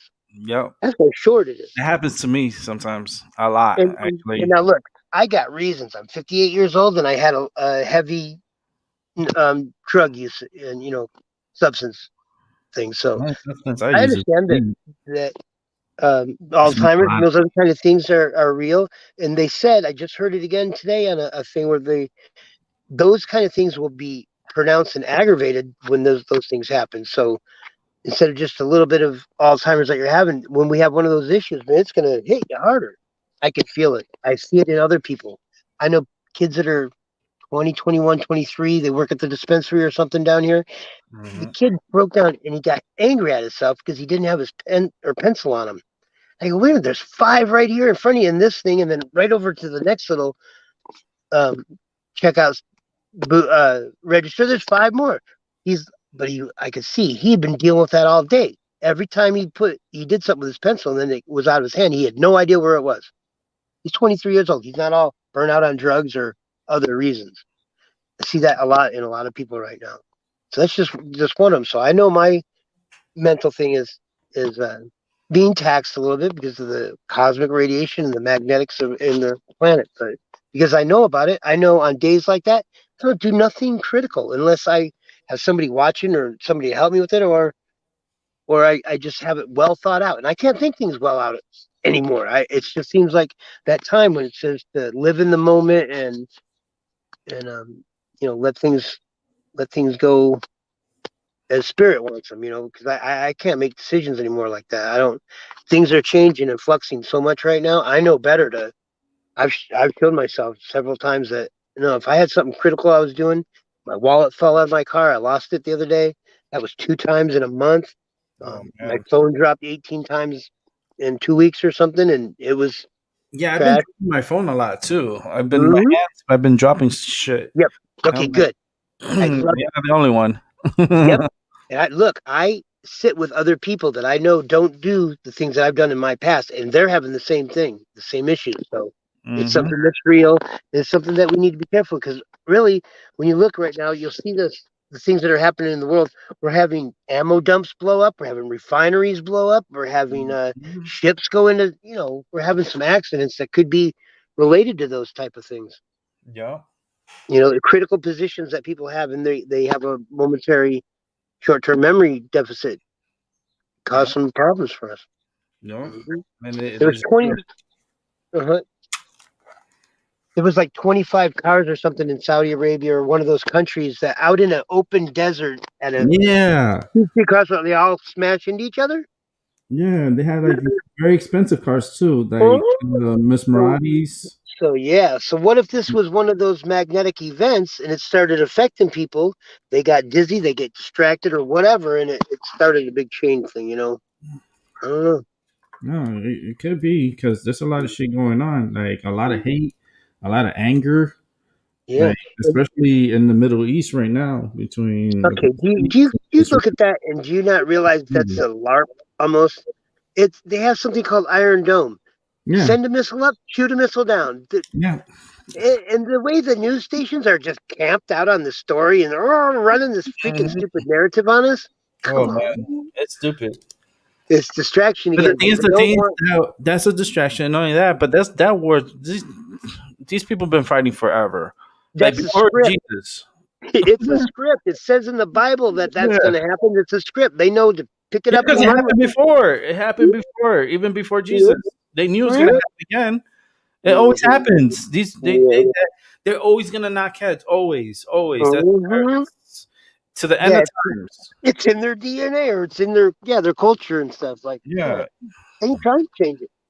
So again, if we buy into any of that stuff that's going on, like that war, we start standing up, taking a stance, and trying to stand out and make big outwardly changes, it doesn't get nowhere. Just change inside. See that stuff going on, see it for what it is, realize conscious is using it to give experience to some people to help them wake up and not be a freaking horrible thing. You know what I mean? I think Yeah. we're all going to make it. I think some people aren't programmed to be awake during this shift, and that those people we still needed. They came here to play a divine role. They came to get the of service to the realm. To take the garbage. We have garbage men that that's his fucking job. You need to wake up. He's gonna fucking do that job for us, and he's happy. That's his thing. So it's a consciousness again, just having that experience for this one time. I bet we kind of come back here. I really don't think there is an I or a me. It's just consciousness. You know what I mean? Expanding at different levels that having a different aspect to sit here. I think about how cool these epochs are. Me, because being a stagehand, I got the huge chunk of the epoch of entertainment and sports and concerts and music and wow. At times I'll be sitting there on a show like Woodstock '99 or out with George Strait or these big ass shows. I have to pinch myself and go, can you believe I'm doing this? And I would sit there and you have that divine connected feeling like this is just consciousness, amazing itself with, creativity and new stuff. I get that. I get that feeling of, okay, so what I can do is live in the moment, don't have any regrets of the past, don't worry one bit about the future, and just live in the moment and see the connection and see the needs or the place that you can shine and like me, what I do, I've learned to get those clouds that everybody made me feel victimized about, that I felt victimized about first, and now I make beautiful videos that support people that have taken the fear out of it for them Mm-hmm. and have transmuted creativity. Hey, look at how fucking cool this is! It's like I'm God, and these particles are saying yes to my thoughts. I imagine dragons. I get dragons. I imagine Mm-hmm. this rainbow is what I get it. So that again, it's teaching me right now that I do have the kind of powers God has if I can believe Him hard enough, if I can, if I can frequency them hard enough or close enough. When I doubt anything, if I get up and say, "Oh, I'm going to have a great day," and I get up and then for some reason I stub my toe and I just then I'm pissed. The universe is going to say yes to whatever. So if reality and timelines were like a dogfight, the one that's going to win is the one we feed. So who is creating all this stuff but me for those 4 years? I delved into it. I put nothing else in myself and nothing else came out of me but that narrative of them, the they. I felt so alone and separated and overwhelmed because I wasn't getting enough people, reaching enough people. And so what, uh, I had nothing good to say, I'll tell you that. I didn't have another way to fix it. We don't have another way to really fix it. So, we need some more relatives and some more people in different industries awake about it. Like these people that put that stuff up there are so brilliant. They should know exactly the people that they need to target, that they need to get that information to if they believe they don't know. I believe consciousness knows, and the people that are there get handled. I bet there's. I don't believe it's without the judgment to look at this whole thing and realize I believe it was created out of love. There's just too much good here. People want me to believe this is a prison. I said, I don't need a monster, invisible monster, to make me do drugs or to make me punch somebody in the face or to make me hurt myself or wreck a car and do drugs. I mean, those are all damn things that I thought, oh, I got this. The universe says, okay, I'm going to say yes to that. And we'll see how far you go with that. You think the universe is going to keep saying yes to a child raper? No. Oh What do you man. think? Yeah, come on. Oh, I got the light. I changed the green for you. Nope. bam, and you get taken out. How much do you think they'll let that shit happen? Oh, right? Yeah. So see, I was living their nightmare, that LARP, that nightmare, living it, and I come to freaking realize, hey, wait a minute, I have an inner child in me that I'm subjecting all this shit to. Like, what did my inner child like to do way back when? Oh, I can remember being on my 6th or 7th birthday, and I got a BB gun. Oh no, die, BB gun! Woo! You know? Oh man. So recently, I decided, hey, just do shit that makes me happy and make other people around me happy. BB guns are cool. I Yeah, remember they having are. And then one when we I was got little. paintball. Oh, I got into the paintball thing. Oh my Yeah, god. because my dad used to my dad my stepdad, he used to take me shooting, right? But he Mhm. wouldn't let me shoot the real guns. So he was like, he felt bad because he wanted me to take part on it, but he didn't want me to fire because I was young.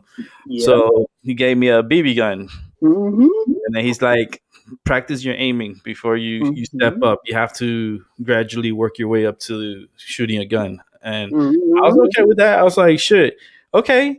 So I got all the BBs and everything put in the BB gun. It felt like a real gun. Yeah. And let me tell you, I was just shooting cans and plates and cups, and we used to go out into the Everglades, Florida, Mm-hmm. and that's where we used to go. There was like a little shooting range, and Do my you remember how much wildlife was out there? They had those big channel cats and oh my god, the crabs and the turtles. Oh, I spent a lot of time in Florida.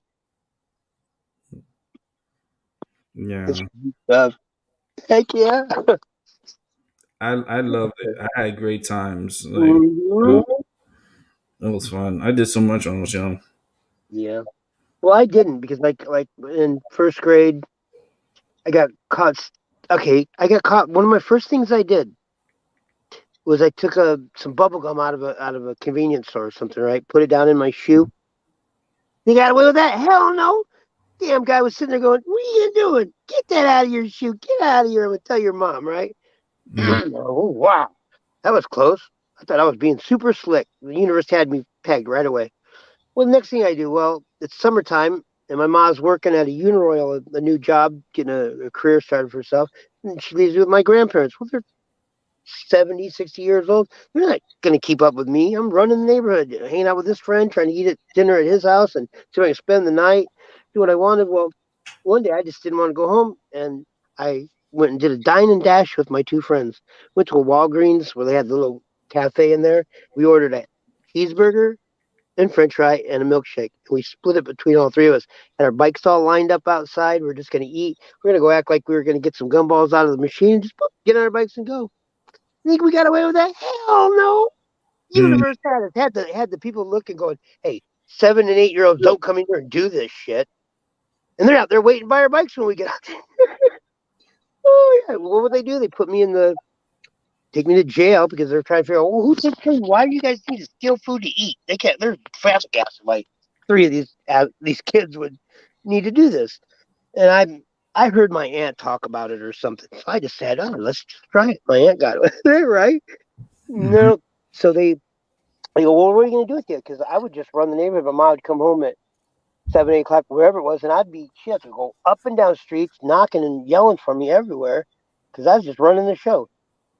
And so they gave me to the Joliet judge down in Joliet, Illinois. They were having a Hell's Angel murder trial there. So every morning I had to be taken into the judge until they figured out what they were going to do with me. I was in there and I start talking to all these bikers.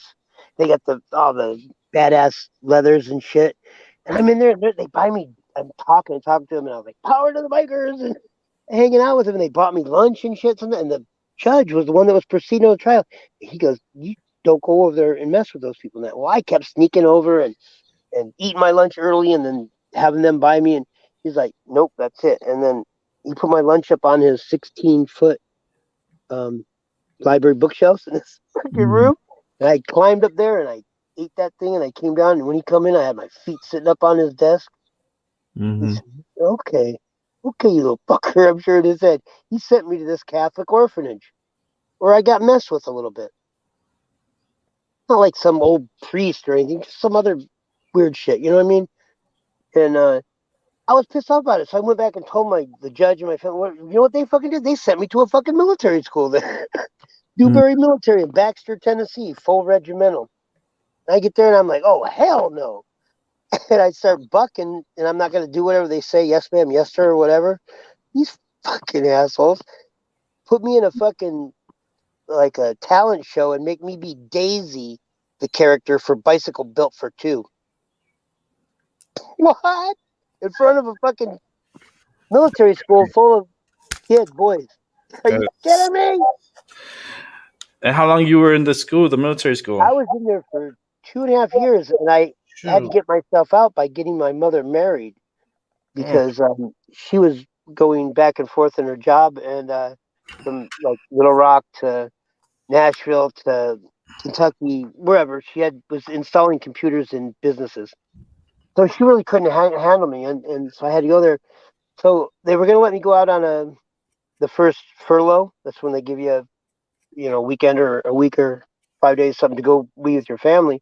The first one I had too many demerits. I wouldn't do what they said. I didn't. They had nuns there that were like math teachers and stuff. They would smack me with rulers and the fingers and whatever because I just wouldn't comply. And so when I did get to go finally on the second after I'd been there, the second furlough, these lieutenants and stuff said, "Look, we're going to let you go because you don't have any demerits in that. But I'm going to tell you what, if you give your mother one bit of flack and tell them about what we do here," because they were paddling me and standing me at attention for hours and hours and then getting all the other kids to have to do double latrine and double march duty. And so they'd be all taking shots on me. And anyway, you tell your mom and say one damn thing. We told her to call us and we're going to come right back here and get you and you're not going to be happy about it. Oh, fucking weekend. I'm going to 4 days or whatever I had. I'm like, I got to get back to Illinois. I got to run. This place has freaking got me. I'm going to run it. 6, 7 years old. I'm going down to the convenience store asking which way to point me toward Illinois. Oh, yeah. Oh People man. are going, what?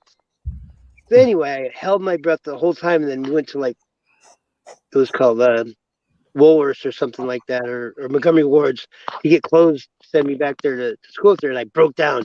I said, Mom, they're fucking beating me and shit. It's bad, man. They're making me wear dresses and fucking all this bullshit, right? She said, oh my God, Mike, they told me if you started this to call them. I'm calling them. And I booked on her inside the store and I ran from rack to rack for Mhm. a good hour and a half, 2 hours. She called them guys and they got there, the store had closed. But the manager's sitting there waiting and they can't find me. They Mhm. got in there and they found me. They took me back, took me to the colonel. I didn't say shit on the way back there. When I got back to the colonel, they laid into me. They got me pretty good. So Oh, Lord. I needed all that stuff, I guess.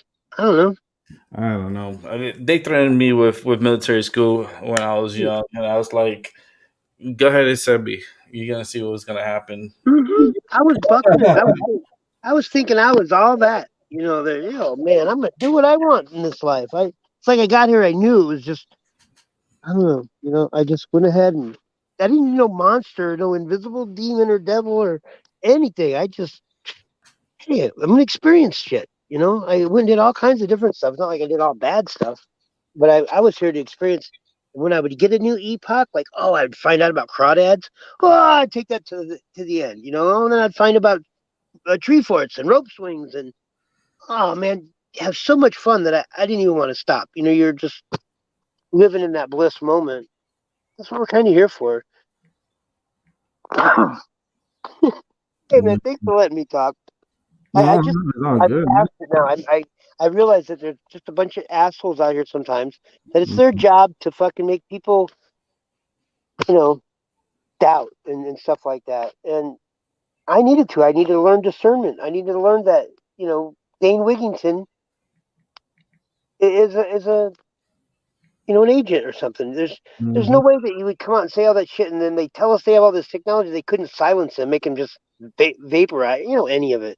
He's promoted. He's got a lot of people you can tell. I've been working my channel for a long time now, and I got 4,000 subscribers, and I'm very fucking proud of that. I see like Gina Marie Coven Hill talk about the aliens in the clouds and all, and she's got Mhm. 80,000 people and thousands of people watching her now all overnight. She's being promoted. They're Mm-hmm. allowing her to do that. And there's probably a lot of it's robots in there. You can see on some of these channels in a live stream or in their comment section, they're just sock puppet channels. No content, no icon picture, no playlist, or maybe a couple playlists. They're not real people. They're not real channels. It just makes them look popular. So when other people go over there, oh yeah, let's look. Let's really go and look because everybody's over here watching. Yeah. Yeah, so I was living the nightmare for long enough until this guy actually. I realized, hey, this guy is teaching me that my thoughts manifest my reality. That I got a hellish response when I bought into all that shit. That I couldn't change any of it. All I could do is change myself. Do better about it. No, I mean, uh, what you went through is just, it's kind of like something kind of I envision how I would have gone through myself if they would accept me. But my mom wasn't gonna send me. Shit, I would have raised hell. Well, I did. Well, she had no. They knew my demeanor. They knew I would try something. Or he didn't say anything. We left Illinois. We're going to Tennessee to live, and when I get there, we stop. Oh, we're going to stop and take a look at this school. What? And they get me there, and the lieutenant stuff separated me from my mom, and she booked. I'm like, what? So I went running, sprinting, trying to get away. Oh hell no, they weren't letting that happen. So I had that abandonment issue kind of thing. But to tell you the truth, I was pretty bold. I mean, I did what I damn wanted to for a while. No. And what happened? I paid the consequences. I got learning experience out of it. The universe, yeah, go ahead, steal some shit. I'm gonna say yes to it, and then Mm, see what experience you get. It's like that genie when you get three wishes, when you no. start making a wish, and you go, I want all the money in the world, but you didn't tell him where you wanted it or how, and he put you on a deserted island with it, or it drops all on your head and cripples you. You got to think your manifestations out a little better. I did. A lot of things I said I wanted, and when I got it, realized I was nowhere near did I have that what I wanted. But I had to Mm, face you know, that experience. yeah. But right now, I got a friend that's coming back on YouTube for a couple of years. He wants to get people together, and we got to do something. We got to interrupt people's lives and get this narrative rolling around people. Oh God, Right. It's I think. like Mm-hmm. I have to let him have his experience. if that ball is still rolling, it's like that ball's just gonna keep rolling. It's like they're already messing up the Gina codes and people anyway. So it's like the future generations are pretty much fucked. So Well, or it's just an epoch that consciousness. These people. Okay, maybe we sign up to be here because on the other side, like a cloud, you don't have any of these kind of experiences. Just float around and you can think your energy and make you look this way and that, but you can't sit down, you can't have sex, you can't eat, you can't touch things like we do. You know, we're, we're here to have this kind of experience. I think it's probably the premier destination on from the other side, mm, the only place maybe. right. Because you look around, it's pretty cool. And I don't think it would be easy to be some freaking millionaire. If I had $100,000 right now, I'd probably have to put myself back into drug treatment and in financial school because I'd hurt myself with it. Maybe not now, but at times in my life, I couldn't have been trusted with that.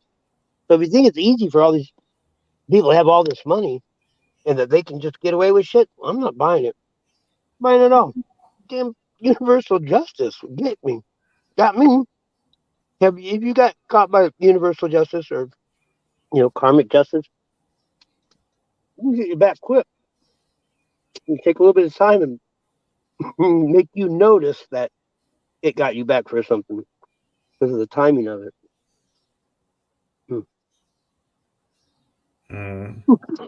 You do some talking. I'm gonna try It's this. like I'm thinking. It's like Mhm. I'm smoking some really good weed right now. Oh my god, it's I'm, 38%. I'm putting some together right now. I actually made a little concoction together, and I'm actually rolling up right now. Very cool. I'm gonna put mine on camera and let you see it. You gotta find it here. I gotta, I'm. This is wake and bake. Mm-hmm. What it's about. It's Yeah. about medicine and smoking your medicine, and Mm. I trust and mother Mm-hmm. to provide to me and give me the energy that I need to overcome. Mm-hmm. I smoke my medicine, and and I trust me that I smoke every day, dude. I smoke Mm-hmm. like I smoke about I would say like only like 2 grams a day. Right. Like I Wow. don't go overdo it. I do Is like it really good? Do you yeah, get it from the dispensary? yeah. I get it from the dispensary. Mm-hmm. What's the highest THC count you get usually? Oh, I get high. The high Yeah, like I got 38% the other day. yeah, I'm like, whoa. yeah. I have they're all varied. Like this one here is 31. Uh-huh. Here's 33. This one Yeah. here is 33. Um, they're all in the Mm-hmm. 30s. Oh. That's why I keep my medicine in the 30s. Mm-hmm. Here's mine, if you can see it. Yummy. Oh, it Mm-hmm. looks so nice. I already grounded mines. Mm-hmm. Yeah, that's a do do and original glue mix, and it's so body high. I Mm, take a hit, and it gives you that Dosito. like Oh, rush to your body, like a warm hug or something. Dositos Oh, are delicious. and I got something else here. Let me show you. I got the camera on. It's called Hush, and it's a cannabis syrup, and it's 1,000 milligrams in this bottle here. Yeah, I Yeah. got it right here. Wait, I'll get it back.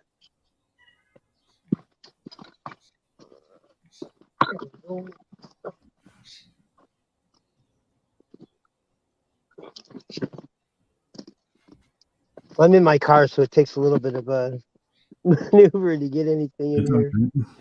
Yeah, it's actually challenging. It can be challenging. Yeah. All right, where did I put this? Anyway, it's blood orange flavor, and it's like a glycerin, not an alcohol thing.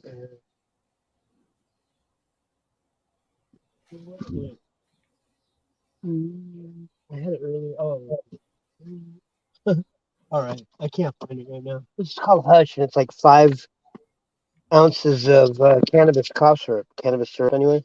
Hmm. Well, let me tell you, you take 2 tablespoons of this, you're gonna have an issue. I mean, you feel drunk. You're like, oh shit, I'm so. And then you wake up in the morning and you have a hangover for like an hour, hour and a half. I mean, serious hangover where my head feels like it's got an extra space in between my brain and the skull, and it starts wobbling. My eyes wobble. Whoa, yeah, it was be too much. I gotta let my cats in because Cool. she's already meowing again. I'm like, Mm-hmm. Very because cool. I kicked them out of the room because they were just going crazy earlier. Mm-hmm. But I think it's time to let them in. Nice. Do another, go real quick and let them in, roll this joint and light it up. Yeah. Oh yeah. So I got something called a Vibertone. It's a frequency adjuster. Pretty cool. Let them in. It's like Mm-hmm. bowls with my cats. Yeah. This is the running of the bulls. Uh-huh. They come right in flu and they Come they running in like mm-hmm. nonstop. They know the door's opening, and if I don't open the door fast enough, they're gonna hit their head on the door. They can't stop themselves. No, they just come running. Mm-hmm. Yeah, so mm, But they're funny. They're cool. They just want mhm. to interact with the birds. Very cool. Oh, so I got the other day I was out canning because we like people collect cans here because they're $10 or 10 cent a deposit for a can or a bottle. Mm-hmm. So 10 cans is a buck, and it's easy to go out for just a couple hours and make 35, $70, something, whatever. Yeah, it's And true. yeah, so it's out, and you do it at night, and everybody Mhm. knows people do it, so nobody like trips for you going through their recycle bin. We don't go through the garbages. A lot of people put their dog poop and you name it in the garbage bin, but the recycle, they put their cans in their boxes, and we just go through and pick them out. Anyway, I was doing it with this younger kid that's like homeless. They call them campers out here. People just they have an open policy. It's kind of called dispersed camping. That if you put a Mhm. tent up and try to keep your area clean, that you can basically do it anywhere. They're not going to put you in jail or make you, suffer consequences because you don't have a place to go. So they'll let you put your tent up and do whatever your thing is. And then some people abuse that and they bring all this garbage and junk and steal bikes and piles of that stuff around. But the oh shit, um, I forgot where I was going with that. Darn it! Mm. I'm thinking about hitting this bull. I forgot. I got some concentrates from the dispensary too. Nice, right? So I usually put it in my I have a little burner there, and I burn it up and I inhale it, and man, it's so good. I should Mm-hmm. do a hit. Um, after I roll this joint, I'll take a hit, uh, Yeah. and it's so Oh, potent. It's so like nice. It's sweet. right. So I got it now. About 3 videos back, I did one that looks like a spaceship cloud, like a lenticular round cloud. Well, Mm-hmm. it was out there. I was with this kid that's camping. He's like 23 years old and whatever. He hasn't had a lot of breaks or experience. So I'm like, yeah, come on, I'll take out Cannon. And I just basically gave him all the money except what it took me in gas. And I collected with him and talked to him all night about the clouds and everything else and expanding Mm-hmm. content, just casual, cool conversations about it. And and right about was it 5:30 or something, I look as I'm canning, I look down the street, and I go, holy shit, look at that space cloud. I go, look at that. Of course, there's nothing else in the sky, and we're out here because I've been telling that kid I can demo the sky dealio with you, sometimes. Really? And yeah, so we sit here and watch this cloud for until sun up, and it's on my channel, and it changed into it was a saucer, and then it moved into another weird shape and another saucer and another two shapes, whatever. And it made a great video. Well, it was right over a place that uh, people camp, and my friends, other friends were there camping. That's where we kind of like sit and do a staging area with all these cans that we can't drive around or sleep in our car. We'll take them out and put them in the bushes at this location. It's on a big ridge called Barber Boulevard on the west side of the Willamette River in Portland here. But Mm-hmm. this cloud was directly over where I spent some time. Anyway, I get back there with my friend. He's 23 years old. We get out and he goes down, he sits down, and he puts his hands on his head and his knees, and he doesn't move. And I'm like, what's the matter? He goes, I'm sick. I don't feel good. Maybe it was car sick or something. I go, oh, sorry, man. It was a car sick. I thought, well, we're only been taking it every couple blocks, drive to a couple more blocks, and then get out and walk a few blocks and come back to the car. And anyway, he just felt sick. I'm sitting there and I go, well, maybe we need to tone the frequency up or something, right? And I got one of these, it's called a Vibratone. Here, take a look at it. It's can you see it? It's a Mm-hmm. like a tuning fork pipe. Well, here, Yeah. check it out. This is what it sounds like. So I hit one of these. Yeah. That's like my singing bowl. I use my Yeah, singing right. from time Uh-huh. to time. It's called a Latin percussion Vibratone. I Mm-hmm. did that a few times. I made a video of it, and then I went and sat down next to my friend. We had a 40-minute earthquake tremor swarm. It would build up in intensity. You would feel the ground shaking. You could feel it all through your body shake a little bit. It'd build up in intensity to about 2 or 3 minutes, and then it would drop down in intensity for a minute or two, and then back up. So it was back and forth like this, up and down. I went and told all the other people that were around that they could feel it. Oh yeah, we were feeling it. And my friend was getting sick from it though. He just had his head down. He's like, "Oh, what the?" He thought maybe I'm car sick, but I mean, it took him almost 40 minutes to he didn't even want me to tell him that we're having this swarm. He wouldn't answer me if he could feel it. Can you feel that? He's just like, I'm trying to concentrate right now, not being sick. So I left him alone, and afterwards, I look up, and then there's one of these other just cool, majestic clouds. Very, very cool a cloud like frequency, and it looked like a dragon coming down. I thought about how most people look at what I had there and they go, oh, that's chemtrail. A lot of people do, because it limits our thinking that it could be a higher benevolent state. Because if these people, a lot of people, well, some people go to the negative route with the clouds, and they're fallen angels, they're this or that. Like, well, they don't be showing any signs of attacking us, really. All of us Skywatchers do this regularly, and we fall in love with it. And it does change people's lives, and we are on this process of awakening where we change things about ourselves and all. But I don't think we're victimized by it. And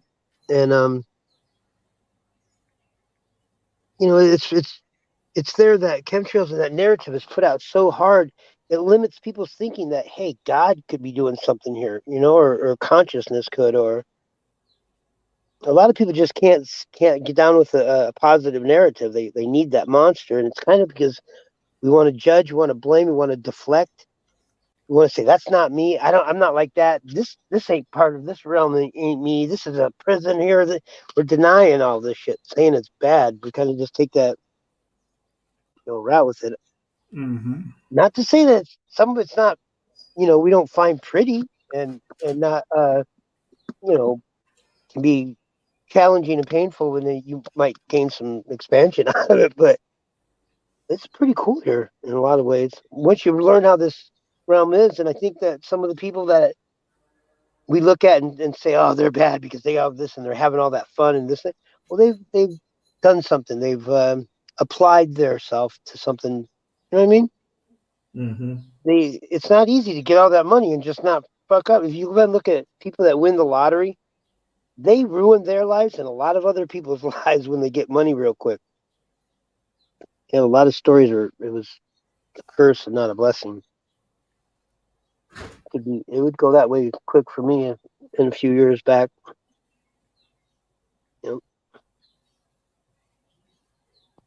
Yeah, well, hopefully things things ain't gonna get any better, but hopefully your mind will be more at peace.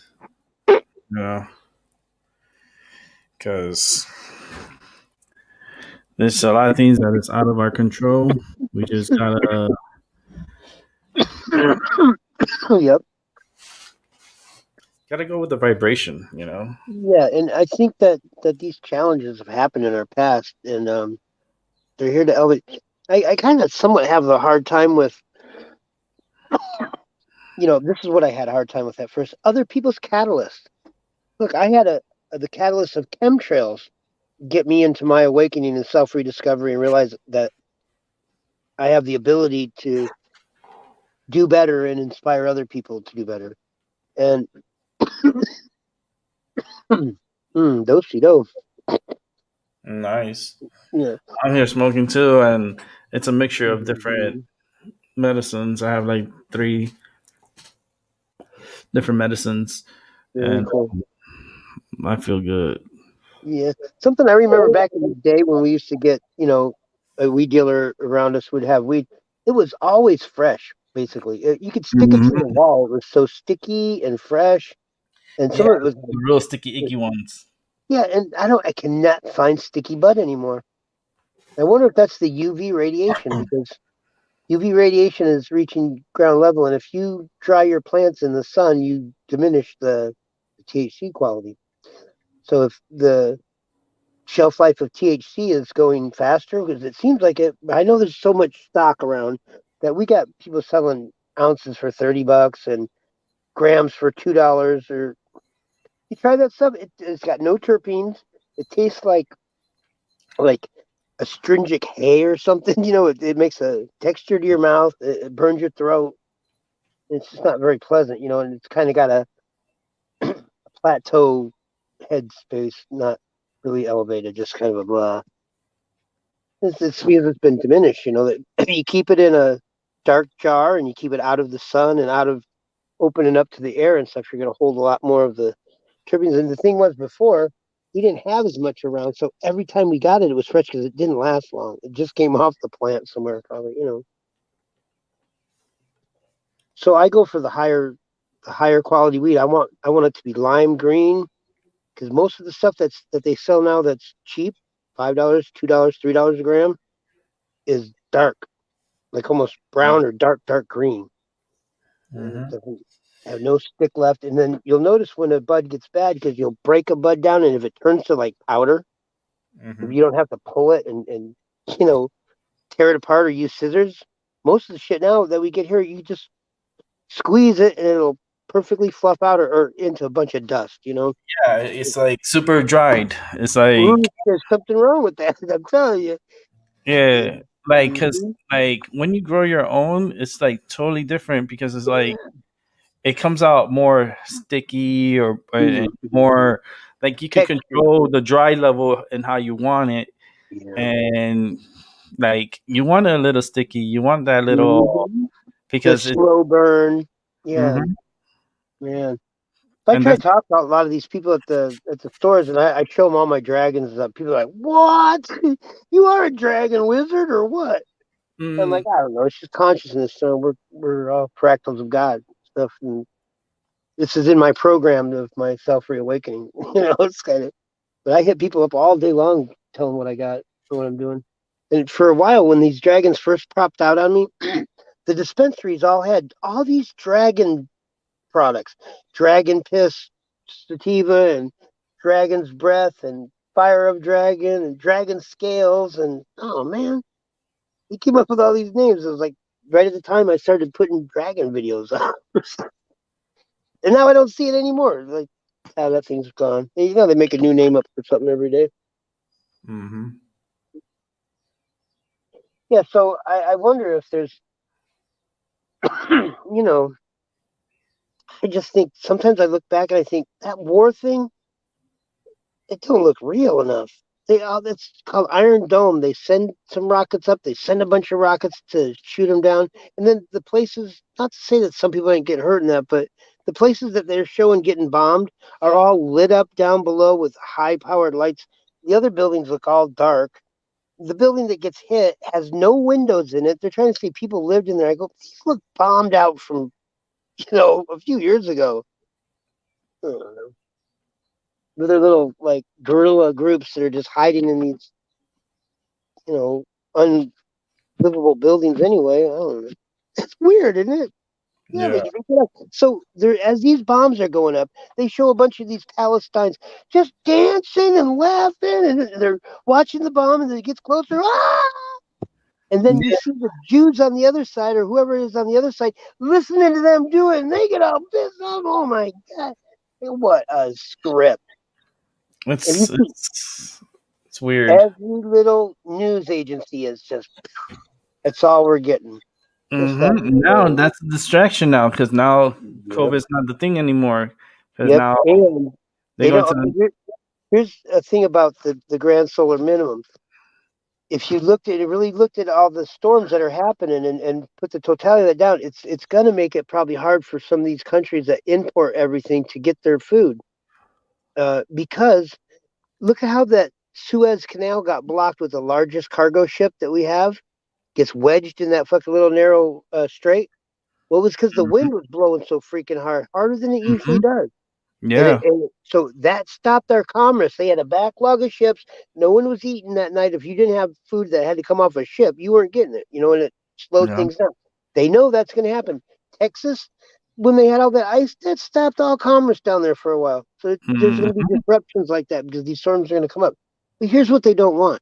They don't want the gangs or people that have organization and ability to dominate resource to victimize us because it's going to get when it gets down to it, if a gang realize, hey, shit's, what I mean, going and they get a whiff of it early, they're going to be out there claiming them resources, fighting for it, you know what I mean, grabbing them. So the way what they've done is they know it's going to be challenging in the next few years with this, um, magnetosphere issue and the poles possibly shifting and the cosmic particles we got from space. So they've taken the distractions away.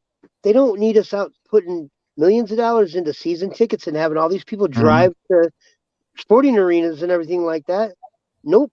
We're done with that shit for a while. We're going to get an essential based mindset. They took all of the food banks and food shelter places to get food, if you need it, and Mhm. they re van, van uh, reallocated it to more efficient handout places. So now they have places where it's easier for more people to get to it. They have refrigerator trucks that meet out of school 1 day a week or 2 days a week or something, and the kids aren't even there and stuff. So they're getting us prepared if we know it or not.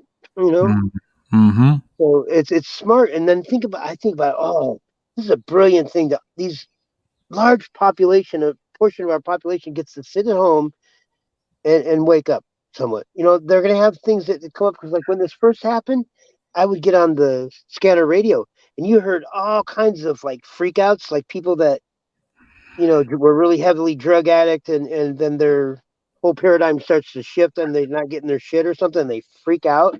Mhm. And there was a lot of like ODs and domestic violence, shit like that. And it's because look, people get pushed, they get a little uncomfortable. What happens when all this extra photonic light potential comes in?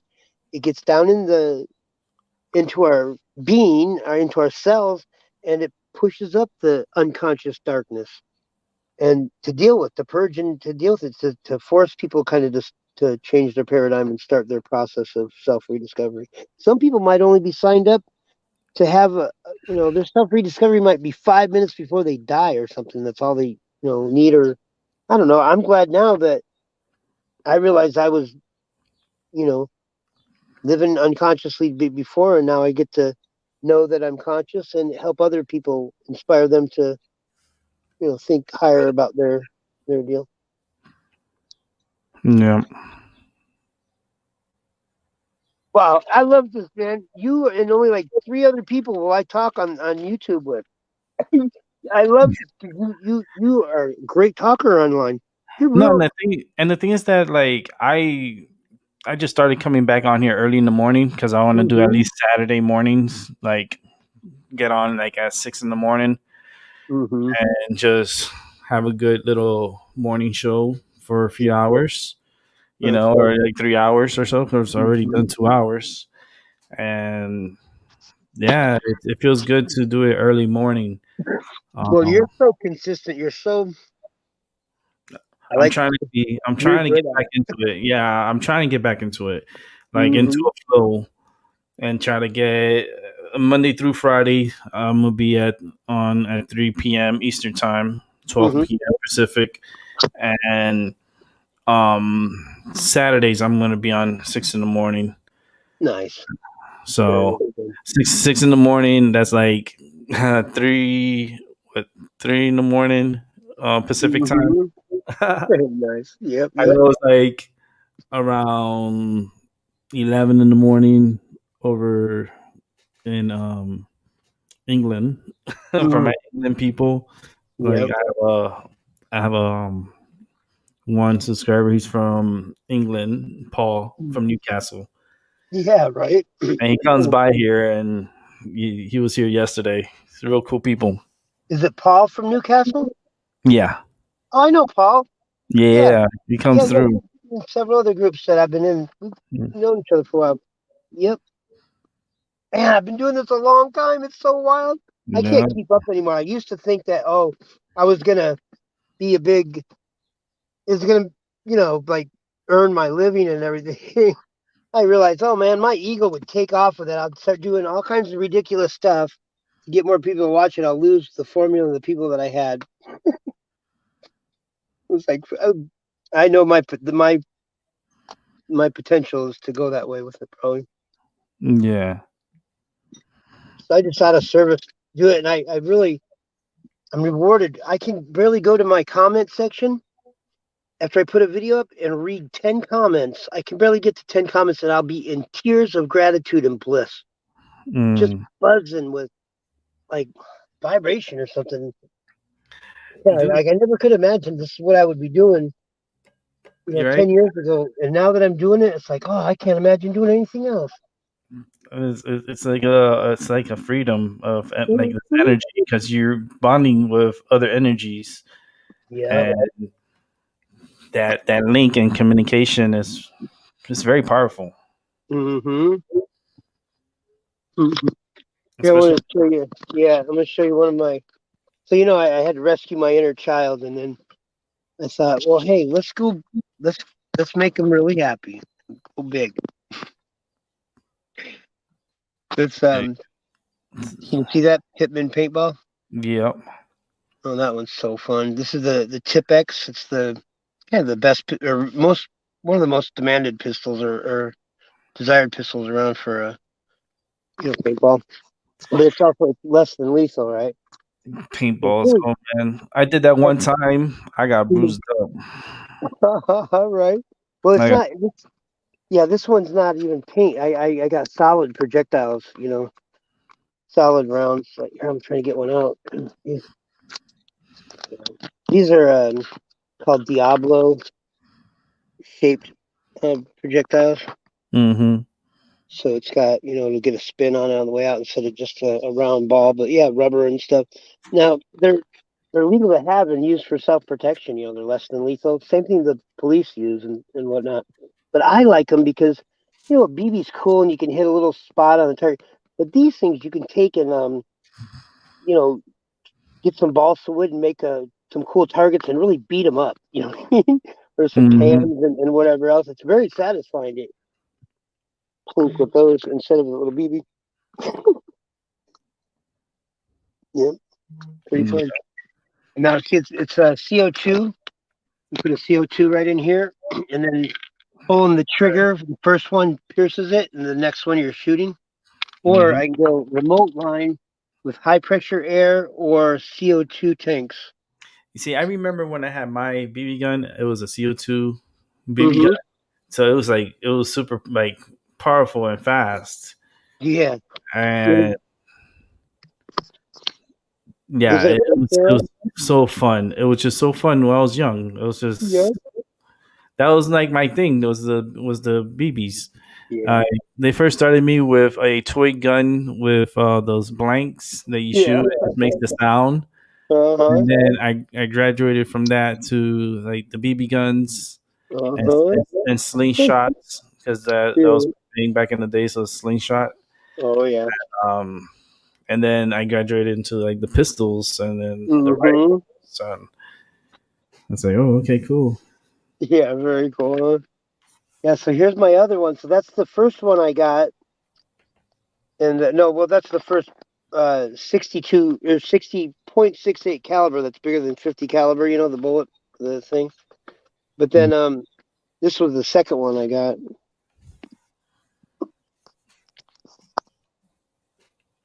Yeah, That's it's the crazy. laser. That's some shit that you see in like Terminator. Yeah, or the police out here when we had all those riots. This is the exact thing they use. Yeah, that too. And then this is a 7 gram or 6.8 uh, projectile reusable. These are wow. This will go through like a 1/4 inch plywood and other stuff. Shoot. A lot of other stuff. So it's just for plinking. I mean, if I needed, I've never needed a gun to protect myself all this time in my life. Now I'm really gonna put myself in a situation I need it now. But it's fun in case you Yeah, did. But but it's fun to go plink. that's kind of like non-lethal in a sense. Mm-hmm. Yeah, it's called less than lethal. Huh. Yeah. Yeah, in a sense because it's still lethal in a ways. Well, yeah, yeah, exactly. Right. Yeah, Yes. yeah, yeah. And you can't just go flailing around with it and stuff because there was a girl here that had a boyfriend and they broke up and then this new girlfriend came in and the girl took one of these 50 caliber revolver um paintball thing and shot his new girlfriend in the face like point blank range and she's getting they call it a measure 11 where they give you mandatory time and mandatory sentence so it's a big deal to not be violent here and the young girl like dang 21 or 22 gets one of them guns and put a big old dent in that girl's face and that, but didn't really, it wasn't going to kill her and that. But boy, she really got the charge. Like, that's a bad thing. I mean, she was like, she kind of planned it. She meant to do it. She point blank range and shit. Ooh, that's scary. I feel for them. I'm like, oh, what a drag. Yeah, it's really cool. And this here has the remote airline too. And it'll go hopper or a mag. It's like a spare mag right here. And it's also got the Zeta mags that stick way out. They're fun. They're satisfying. I got my break barrel BB gun too and stuff. Break barrel, you only cock it once. And now mine's a Gammo, and they have it where it's a clip. So it's basically automatic. You just have to break the barrel and cock it, and you don't have to put a new pellet in each time. There's a clip that does it. So I got that, and I went out and bought a rat or a night vision camera scope on it. So I go out and plinking rats at night. Yeah. Every few days, I gotta go out and do it. It's pretty cool. So I'm practicing now, so I get real good. And the night camera that I have takes pictures of it. And I want to go out to farms, dairy farms or whatever, have all these rats that are around their farm, and you go out and plink and shoot and make money at it, right? So here I'm going out to where all these campers are, and they get all this food and stuff in these areas, and the rats start taking over, So I just sit out there all night, or quite a few hours, and plink rats. And they get it on camera, right? But I was thinking about starting a YouTube channel because a lot of these people that do the ratting have pretty good people. There's a pretty good people that like it. I just like doing it. I was thinking that works. So here's my Gammo. It's got the whisper technology, and it's gas piston. Dude, you're ready for war. You're like, hey, this is what my inner child likes to do. I don't take these and flail and assault anybody with them except the rats. And I want to make a BB gun band too. We got garbage can lids. I got cast iron pots and pans and other things, and I put them all up in different places. And we get these. A lot of the ones we have are fully automatic. I had a Red Ryder. When I was man, those are classic as hell. They still go for. They bring quite a bit of money. I don't have it, and I kick myself in the ass every single time because it's very valuable right now. Yeah, they are. Especially if it's in the box. If you have the box too, oh man, it makes it more valuable. But when I was young, I wasn't really thinking about that. I was happy that I had a BB gun, and then I had all types of BBs for it. And man, I just pump it, and then shoot. Yep. And now, the best thing now is they have so many fully automatic ones, right? Oh man, they're so cool. They have here I'll show you some of my automatics. And they're all legal and stuff. They got they go about 400 feet per second, whatever, and they have a limit to how much you can amp them up or do anything to them, but they're fun. No, it's good to take them out and practice. And I seen some of your videos when you go out and you practice and you shoot. This is my MPX. It's semi-automatic. It's got a belt. It's a 30 clip belt driven 177 optics on it, and this I took the Picatinny rail off it because I just wanted to slim it down. I wonder how much the BBs cost these days. Oh, not much at all. But the pellets cost more because they have different. I used to have pellets too. Oh man, the pellets are crazy. Yeah, BBs are like shit. Let's see. I bought my last one. It's 3,000 for $8 or something. Okay. No, 6,000 for 7 something. And those pellets, man, that's no joke because they have this little angle, it's kind of they can do everything with those. They can make hollow points. They got ones that are called piranhas. They got wad cutters, the flathead ones. So they got you name it, and then they got pointed and alloy pellets now are the thing. No lead at all. It's a alloy, and it goes because alloys are like super strong but super light, and these alloys will increase like 200 feet per second on your power just because of what they're made out of. And this one has a handle on it. Mm-hmm. That's so like, see, but yours is so high tech. Mine's back in the days. I was like, Mm-hmm. so I just had like kind of look like a Glock, and Oh yeah. then that those are the ones that are like dangerous because you have one of those, the fucking cop will kill you these days. Yeah, well, hey, we've had these out here. We've had these out here, and my friend actually has had the cops come up on him like 3 different times, and they were ready with their vest and their AR-15s and everything. They came up, and when my friend noticed them coming up, he kept shooting the BB gun. He wanted to make sure they freaking damn well heard it was a BB gun. He didn't want to just stand there holding that fucker. You know what I mean? So as soon as he seen the cops, he started shooting, but not at them. But he just wanted them to hear the gun, so they knew it wasn't real. You know what I mean? Because when they all heard that, they're like, "Oh," they all calmed down. And I go, "Whoa, that was a bold move, man! You see these cops all approaching you with and fucking tax shit and all, and you just look back and then you just keep shooting anyway, and then at least right then you can see their profile change." Like, well, that was bold move, man. Yeah, Whoa. right. Yeah, it was smart. And the cops were all cool about it. They're like, yeah, should we just had somebody call in because they seen you walking with your gun down there, to the river, and you're supposed to be so many miles out of the city or whatever, and he wasn't. Mm. We went under a nice train trestle and hang our targets up, but it's kind of next to a highway, so we're not going to be the best place to get an audio for it.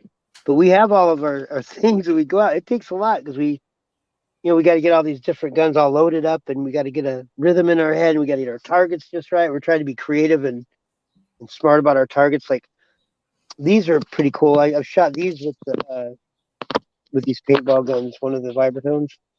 Mm-hmm. I'm gonna put the extra wallop on it. And you have all the scopes for it, huh? You got like that. Yeah, that's me doing the whole.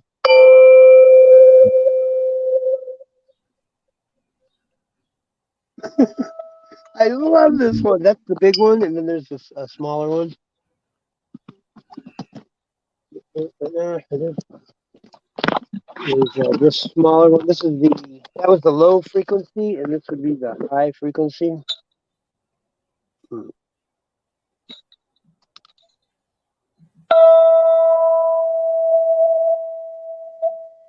Nice. That was a good tone. That kind of like woke me up. Yeah, pretty high. And then I was out at the, and I see they got a tiny miniature one.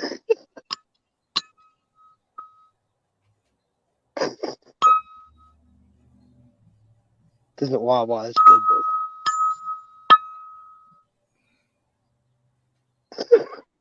So that's pretty cool. I like to go out and it's a good conversation starter, and I just go out and get into it a little bit.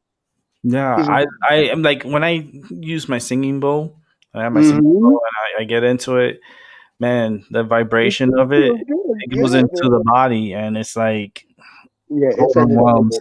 It's powerful. Yeah. Yeah. I Yeah. get overwhelmed. I feel the energy, like I have to get something and squeeze it with my hand because like the energy is all in my hand Yeah. from the vibration. Uh-huh. Isn't it wild? Then the vibration is so unique because even when like let's say you get the singing bowl and you put some water in it and then Mm-hmm. you play it and you see the water just going crazy Yeah. from the vibration, Mhm. and it's It's so super cool. productive. It's so cool because it's like vibration is so strong. You know. Yep. Very cool. Yep. So what I did is you ever heard of the intuitive or the structured breathing or shamanistic breathing? It's where you The, do a cycled breathing pattern, just a regular, in and out, just calmly, or you go in the mouth, out the mouth, in the mouth, out the nose, in the nose, out the nose, in the mouth. You switch, you do some kind of pattern, whatever helps you. You just want to stay consistent with it, and you do it for like 25, 35, 45 minutes. And Yeah. all that oxygen going through you, let me tell you, it takes you to the other side almost. You're so oxygenated up, like in 10 minutes, you'll start feeling your hands and stuff tingle. And then maybe 15, 20 minutes, your legs, your feet are tingling, and then you start vibrating. And the densities in my body even changed. Oh, I got to tell you, it was just a whole thing. It brings up all there's a lot. It's called Wim Hof um, shamanistic breathing. Um, but I didn't even hear about it on YouTube and all that. I did it in a hot tub, in a public hot tub. It was a really nice hot tub, and I just sat there and breathed consistently for 40 minutes or more. And then when I really started vibrating it and realized I couldn't feel my legs, and I had to stand up and walk out of that tub, I did it, and it was so weird. Like I'm like, whoa, I'm not touching the ground. I couldn't feel it because my I was vibrating so much and tingling. Mm. So I went and I sat in the cold water and I started to breathe again for like maybe 30 seconds, and it hit me. The totality of what I had done hit me. I started having different layers of the layers of your body, like your light body, your astral plane body, or whatever they say. Well, I could feel the layers. It had a density about certain layers of my body, and then sort of a hollow, different vibratory place in between it. Mm-hmm. And then it started shifting. So like my legs went into this different mode from then just the vibrating to the I couldn't feel them at all, and then one started to feel super super heavy, and then that heaviness would transfer up to my waist or whatever, and it's so you're oxygenating parts of your body that you're usually not. It just brings up a lot of emotion, a lot of healing, a lot of activation. I mean, it lit me up. So I had to get out, and I went and sat on the bench. I had to lay down on the bench, and I was sweating profusely. Um, Densities in my body were changing. Just all the different layers were. I'm like, what did I do? Right? I didn't even know about all this stuff. You're supposed to have someone sit there and help you integrate the process, or walk you through it. And I just did it all alone. I was like, the lifeguard came over and said, "Are you all right? You don't Mm-hmm. look well." I said, "I'm still dealing with the feeling. I just did a breathing technique that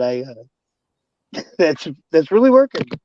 He goes, "Well, Nice. can I get you something? What can I call somebody?" Or I'm like, "No, I just want to sit here, sweating Mm-hmm. profusely." And the nausea was coming, and the head spins, and the doubt if I was dying or did I really mess myself up. But I just went with it. Later that night, my friend's another person that does what we do in the sky, but in the Bahamas, calls Mm-hmm. me up, and this is back when Africa had those big fires, or South America had these huge fires, a year or two ago. And he called me up and said, "Mike, I think maybe because he does lightning harnessing, he goes out and can predict when it's going to light or make it lightning." And he goes, "I think I might have started those fires over in South America. Can you help me put them out?" I go, "What?" I go, "Okay." This is after I did that breathing thing. I go to my friend's house, and I'm sitting there, and I put my hands up as I'm sitting down, and I start acting like it's rain dropping, pulling rain out of the sky, dropping, and just going with it, right? About 4 or 5 hours later, after I was sitting there sleeping at my friend's house, bam, bam, bam, the thunder and lightning started so loud that it was shaking the apartment building I was in. Wow. Then, yeah, so it started pouring down. I'm like, "Oh, great, maybe it's working." And then my friend, I'm really connected to another guy in Australia that does this stuff, and he calls up and goes, "Oh my God, Mike, the storm we had last night." I go, "Whoa, really?" So I got you all the way down there in Australia. I must have splashed some on South America. Hey, what's up, Paul from Newcastle? How you doing? You see? Paul, hey. There you go. Yeah, Hey, I've been on some live streams with Paul before. How's it Paul. going, Paul? Paul's doing good. He has some hearts and a thumbs up. He's Nice. doing. Very This good. is my BB gun collection.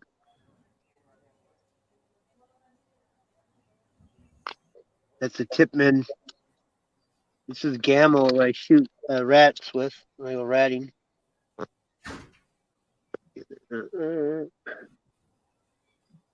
Good stuff. My MiG Sauer, Mm. 30 round clip, 177. It's fun, but the belt gets a little sticky. Like there's issues with it. Gamma, Sig Sauer has some. It's good quality like build on it, but there's some issues. They didn't look. That's one of their first lines of what they've done with it. So this is the belt and the pellet in there, 30 rounds. What happens is you got to seat these down in here just right, and inevitably by you walk around shooting, it kind of shakes them, and if they're not in there seated in there tight, they'll stick out the edge here a little bit, and then they'll start catching as they come around. So it'll jam up. You'll take it out, work it out. It's a pain in the butt. So you got to find the exact right battery, and there's a seating tool that you kind of push down. It opens the skirt up a little bit. So I have love and hate relationship with this. When I get a nice load on that, man, it's great. You can dump 30 pellets in 3 seconds. Yeah. Just pulling the trigger. Pretty fun stuff. Yes, we're safe about it. We go out and shoot those different surfaces. The other thing we thought about what would be good would be a bunch of different barrels for them too. Yeah, like you could get little targets and stuff. That's what I used to do. I used to get cans, aluminum cans. Used to get like a plate. I used to Yeah. get the trash lids. That's always Oh yeah. Here's a good one. You know that type of picnic ware that's blue and white speckled, and it's like metal with porcelain on the outside of it. Mm-hmm. Those are great. When you shoot it, it puts a big old hole, and then that porcelain flakes off, so you can see exactly where you hit it from. Wow. Those are nice. I like those. Yeah, we used to take cookie sheet pans. Mm-hmm. Like we used to be inventive. Like Yeah. trust me, like we used to do it because like if we get like the muffin pan and we used to set it up and Yeah. when we Yeah. hit it, we know when if we hit the mark because it'll make an indentation in the into the pan. So and then you have in the cooking those like muffin pans are like 9. Um depends at the time we had the one that was 9. Oh goodness gracious. 5D got dropped off again. He'll be back.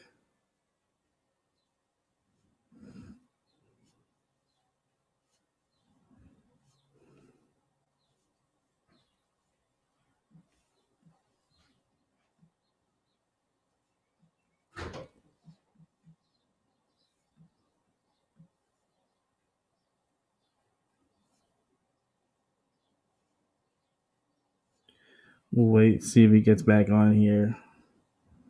I'm listening to the birds chirping outside. And here we go. Let's bring him back. There we go. There he goes. Oh yeah, I was just gonna pull out a couple more of mine. This just a BB gun I just No, got. that's the one I had. That's the one I like that. It was Yeah, something like that. very cool. And this one doesn't have the blowback. It doesn't go back, but these are a little bit Mine's quicker. had the blowback. Yeah, yeah. So the blowback are really realistic, and that's cool. This Very is realistic. right. This is a full auto BB gun for Crossman. Hmm. And this is just so realistic. I'm telling you, I use this a lot of times for training and stuff. I guess too.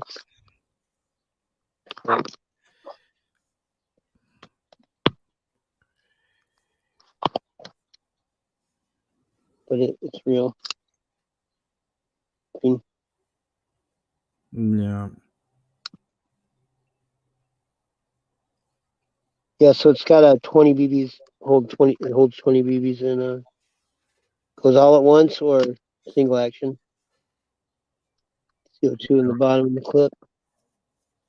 it's solid. It feels just, you know, Yeah, because like this reminds me Saturday mornings because this is when we used to go shooting BBs and shooting our guns. We used to go early Saturday morning. Mhm. So like the time that I woke up and the time I was on, that would be like the time that we were already leaving on our way to get to the range area down in the Everglades. We would go pick up breakfast on the way, and once we get to the area where we want to get to, um, we will set up all different things along Yeah. the way. We have like it's kind of like it's a shooting range, but it's like all different lengths and Oh different yeah. models and different. Yeah, we used to make it so much fun. Yeah. I Same. mean, Me and my friend, we got okay. So I go to like these thrift stores before they put their thing in the thrift store. They'll go to a distribution center, and there they'll take everything that they get and they'll just put it on big racks or tables. And you go in, you buy the stuff by the pound or whatever, right? So I go in, I buy all these. I go up and I just start tapping all the different pans and pots or whatever, looking for different sounds and stuff. I realized that wind chimes are great. You know, those each different type of metal, the titanium or the copper or the aluminum, or they all have a different tone. That's cool. mhm. I went out and got a brass urn, like, right? It's like a big giant urn, and brass is real like malleable, so it's hard to shoot through it, but it leaves a nice big dent, and it's got a great big hole sound. But before I did that with the BB guns, if you shoot into the mouth of that urn, the BB will go in there and it'll start spinning. Little spinners, you know. Yeah, Anything you can shoot in that's round, the BB will get in there and start spinning. yeah, that's crazy. Yeah, so we're gonna make a crash box too, like you hang all different butter knives or different strips of different materials and stuff, and so you shoot into the box, and it's gonna have a chain reaction of what they call it, a shaker box, like I guess, yeah. And, the best thing for bass was the 2 liter bottles are really projected. They have a great bass sound, and we do. It's not reactive targets too. We get these bottle caps that you put them on a 2 liter and you put a valve stem in the top of it, hmm and then it pops when you shoot it. It's too loud. Yeah, I like the one that you have the laser on it. That was like super freaking cool. The green laser. Yeah. So here's what it looks like. How accurate is that one with the laser? This one is that's the Tipex or the TCR tip. Hmm It's uh it's real accurate. They got different barrels. You know, this is a shorter one, smooth bore. That's actually ceramic inside there, I think, or porcelain, whatever it is. And then there's another one I got. This is the modified. It's called ported, so you hmm can see the rifling is like this, but it has holes in it. So hmm it goes, some of the air will push out and it'll start the spin on it. This is somewhat okay, but with a round projectile, it curves off every once in a while. You have quite a few flyers. This is one of the solid rounds. They have it's a nylon one right there, and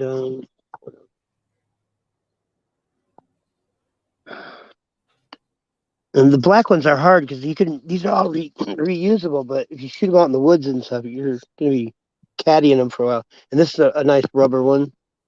They weigh about 3.6, but there's all kinds of different weights. The more weight, the more joules of impact they'll have, or whatever. And then, as I say, these are the Diablos, which are hmm shaped and go through this barrel a lot better. It's going to put a spin on it. Okay. And these are expensive. They're like $100 for 50 or something. Or Holy shoot. yeah. But they're like these are the ones you would shoot for self defense, maybe if you really need it, or shoot an animal, because these are for like shoot animal attacks or whatever, or hmm people. Because I've talked to the police. They said, yeah, you're free to use those if you're defending yourself.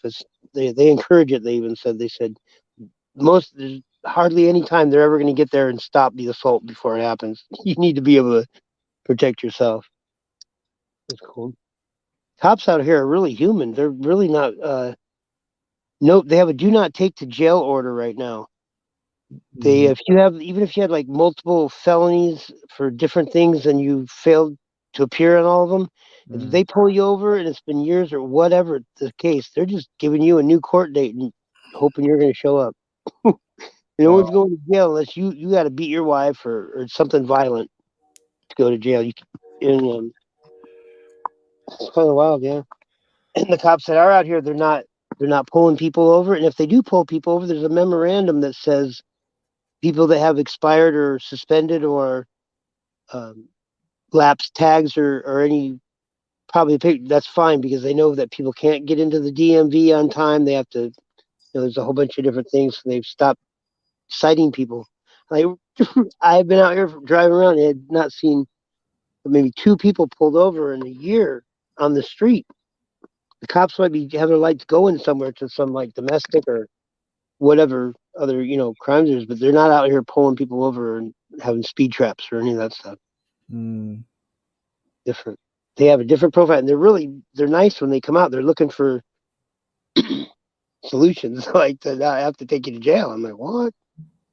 Yeah, yeah, it was weird because like I knew two people that had BB guns and a paintball gun. The two they didn't know each other, but they're a couple. The two girls got into a fight, and then the two guys had words. Later that night, the one guy with the paintball gun comes back to the other guy's camp. He creeps all in there with his car, and my friend sees him, and he gets out of the car real quick with his fully automatic Bushmaster BB gun. And he's waiting in the bushes. They come back, they're looking over in his car, and he's up there in the bushes going, "What are you going to do with that?" He went to grab it out of the car and stuff, and the guy gets out of the car real quick and shoots him in the lips. And one paintball hit him in both lips. It split Mm. him wide open. Like he goes, and the guy's like still shooting but not hitting him. My friend opens up and goes and shot 30 rounds at him and stuck him 12 times in the chest. Put 12 BBs into him. The guy's backing up. My friend had called me saying, "Hey, this guy's starting to coming by to shoot me up." So I kind of run down there to see the whole thing ending. And the guy calls the cops. The guy that came to my friend's camp with the paintball gun calls the cops and said, "Hey, he shot me with a BB." Goes Mm. down. He's both bleeding and stuff. He goes, "So let me get this right. This guy, you guys had words earlier, and this guy came down to your camp and shot you up with the gun, and you shot him back, and you both bleeding. It looks like a wash. How about you just give us your guns and Oh don't Lord. do it again?" And they asked the one guy that had the paintball gun, "Are you on paper?" And he goes, "Yeah." And he goes, "Okay, no worries. That means you're on probation or parole. You're not supposed to be out shooting people with BB guns."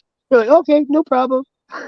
I'll tell you, the DA is not going to pick this up. There's going to be no problem. If you want your guns back, just come down and get a receipt with this receipt and get them later. I'm stunned. I'm there going, what? And the kid that took all the BBs to the chest, the guy that took all the BBs to the chest, down there at his campsite. So, like, it shouldn't have been, if anything, You force they yourself. were just done with it. They were just done with his kid shit. Well, My cat just jumped on my lap. I'm like, she just like, she's slick. Like, because she knows I'm on the computer and she wants me to hug her. It's hug time. So I gotta give her a hug and then she could jump off of me. I got some beavers that are kind of like that. Yeah. I go out to the beaver lodge and I film them. Like I got all that night vision, night gear. Well, the other night I was filming and an owl right above me. I could hear it hoot, hoot, hoot, hoot. And I go, really? I took my camera and I turned around and repositioned myself and I look up and I see it and I got an IR light on it, but not a light that's visibly that the bird or I could see. Especially had the night vision.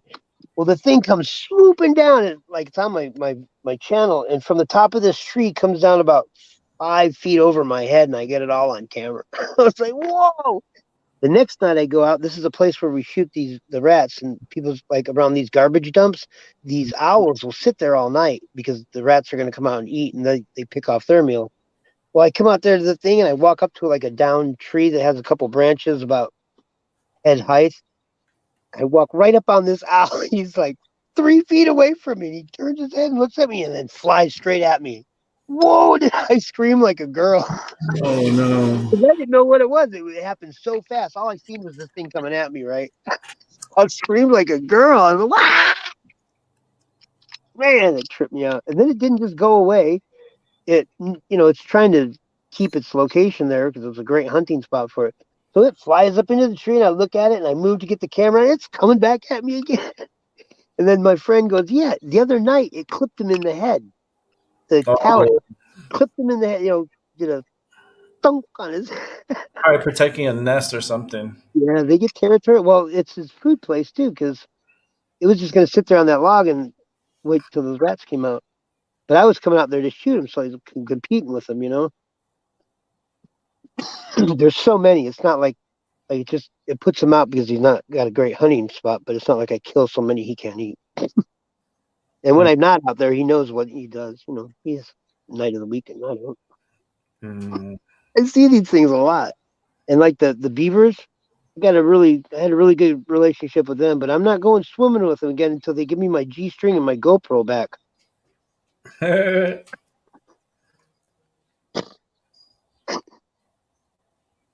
Yep, swimming with them guys again. Hey, here's that laser. So I got another couple of scopes, and I have a person that makes lasers, and he's got a blue violet one. Mm-hmm. That's it's only 10 watt or 5 watt or whatever, but it's focusable. It's pretty focused. It's pretty cool laser. Mm-hmm. It's not the burning type, is it? No. My friend has one that's like that. So I looked on Amazon and said, "Oh, you can get them. You can get an etching one that they etch like metal with." Yeah, you can get it's like a lifesaver. Whipping on it. For You sure. zoom, zoom, destroying shit. Mm-hmm. Like I'm Darth Vader. Right. To reclaim. Exactly. So here, let me see if I can get my night vision. I'll show you what that looks like. It's just like $100. I think I paid a little bit more, and I got a 720 720 instead of 480 or something. It's really easy. It's called Mega Ori is the brand name. Because they have this real expensive stuff, It's like, oh man. And when I found this, I was like, oh, cool. Oh, it's coming from China? Wait a minute.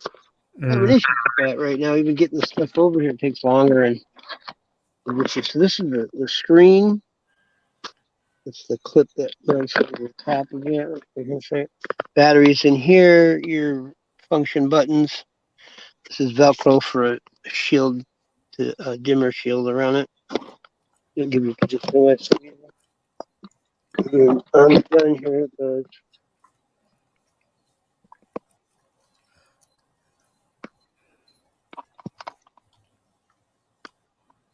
It's really easy to set up. Simple.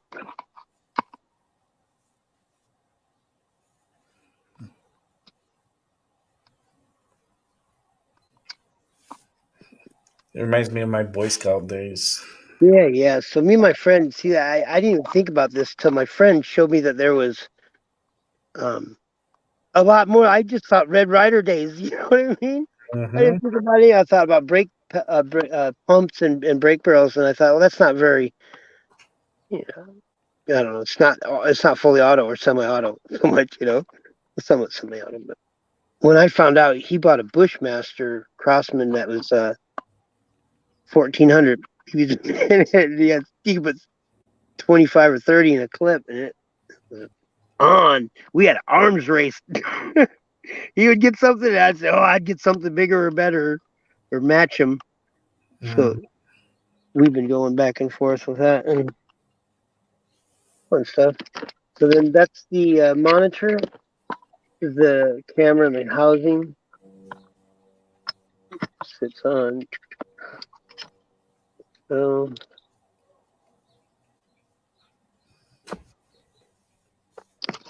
there. This is the camera, and it's got night vision built in, night and day, so I can record and shoot night or day. Here, this goes option to the bottom.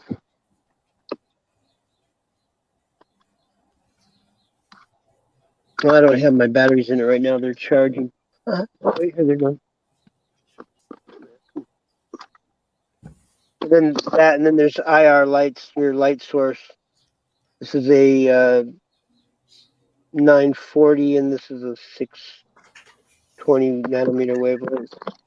We go on, flip onto it. Same way.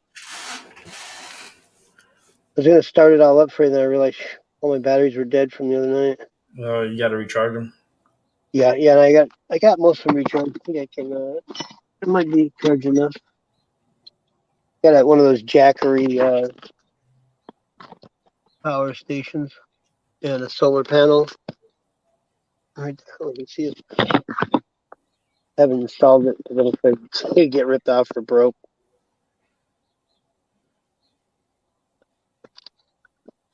Not an expensive one anyway, but I realized I have to have the car in the sun to make that work. All the time. I was like, it's only going to charge when I'm not in it. Then sit in this hot van. Batteries going in.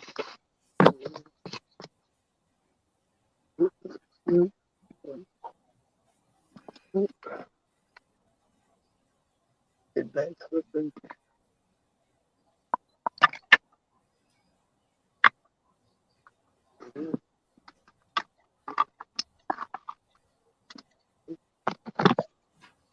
So yeah, this one works better. It's the 940, and it's the other one's so bright that anything close to you, if you're shooting around a branch or anything, it blinds you almost. It washes out from the being so close. I even got a weaker one coming in this.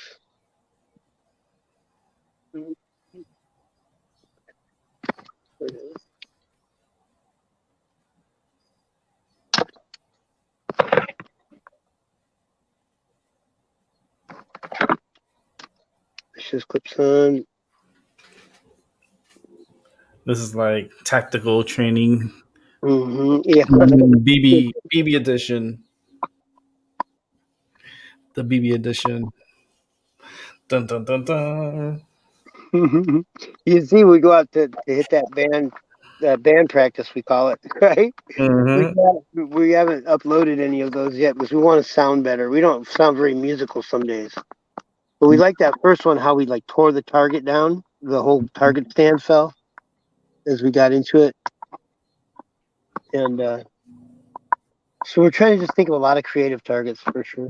I want to get other people into it. I think the air gun world might find it cool. I don't know if anybody else had the idea or not. Let me start.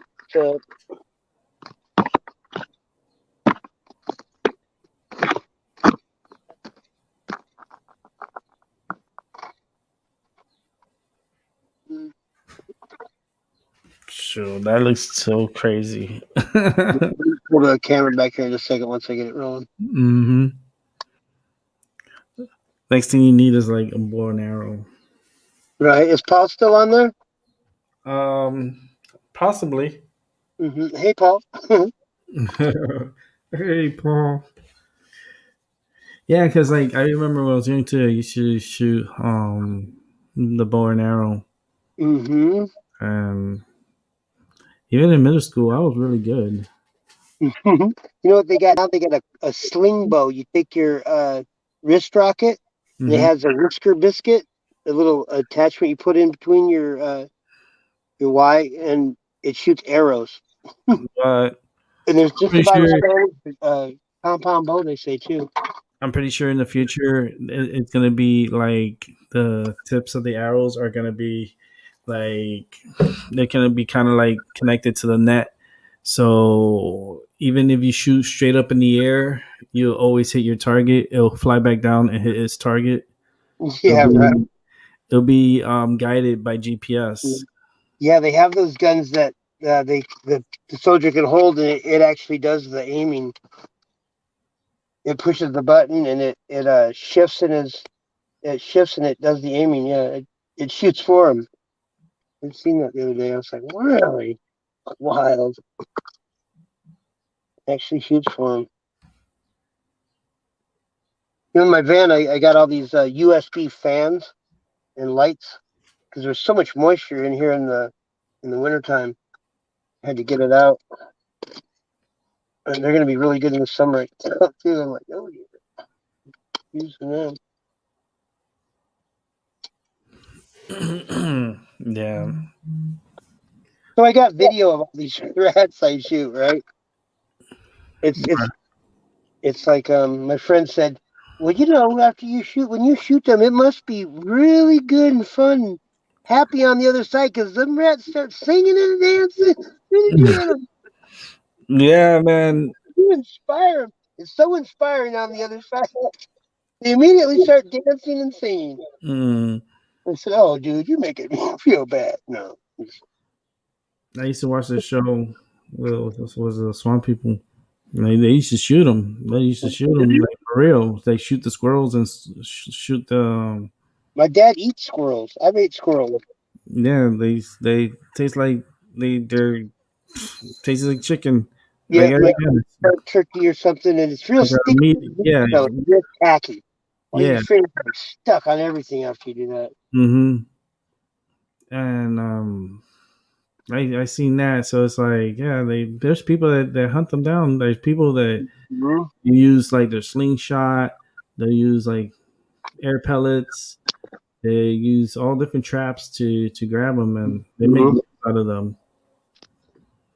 Yeah, it's like anything that's moved is edible. Anything that moves. My dad would go frog gigging.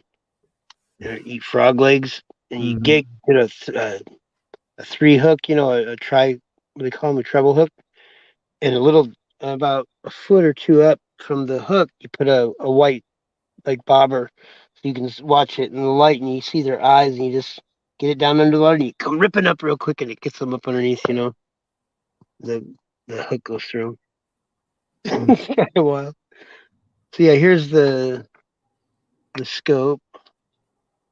Nice. I'm inside my van, so you're not going to see much, but you see the crosshair there. Mm-hmm. And it's really blurry because I can't show you much. No distance to point it out. Here, let me show you. You don't even need to look at it. It's just you look at it from the screen. Yeah, the screen is what you do it from, right? And it doesn't matter. You can put that arrow kind of anywhere on the screen you want. It's if you're gun sighted and you're just looking straight down the thing, and it pops away. Wow. So let me see if I can get to show you one of my videos of it. See y'all later. Hey, all right, Paul. Have a good day. Hopefully, you're having a good day out there. It's beautiful over here. Yeah, for sure. The other side of the pond is beautiful. There's a beautiful day. Yeah, go ahead. Yeah, where it's going.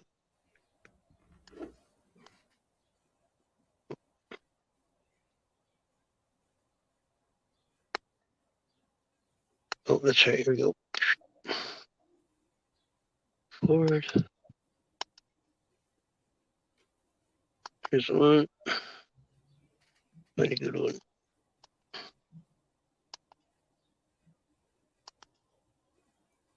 You can see their eyes. So maybe you could get a on it.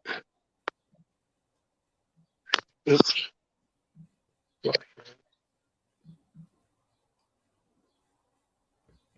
Oh, that's not a good one, is it? Break. Show you the one where I flip this one. This one's pretty good.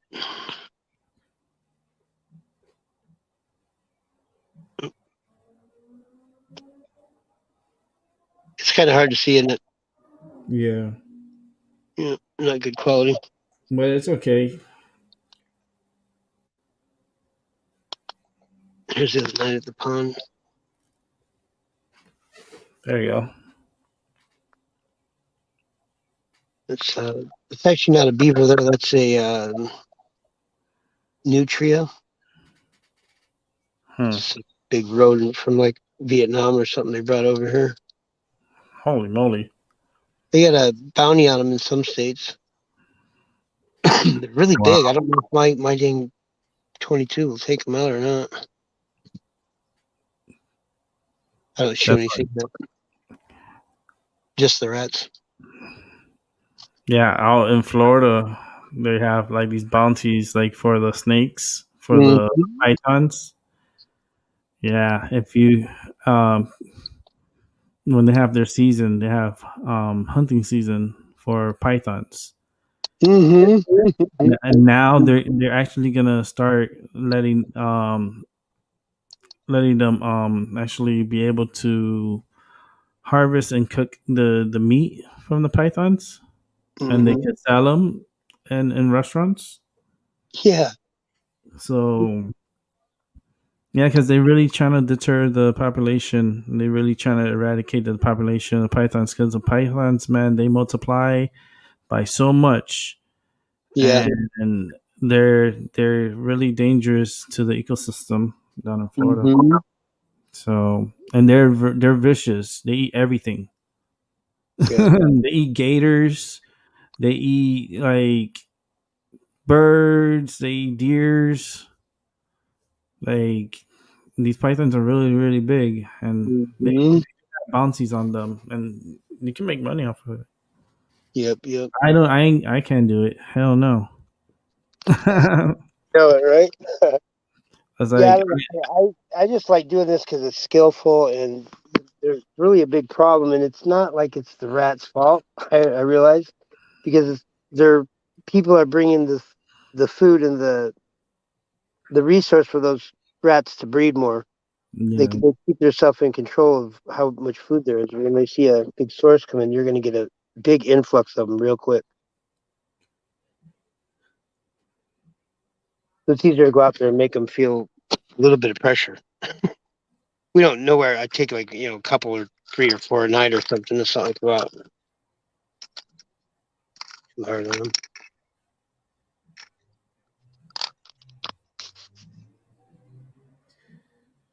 All right, hey guys, I'm gonna go to bed. Start wrapping it up.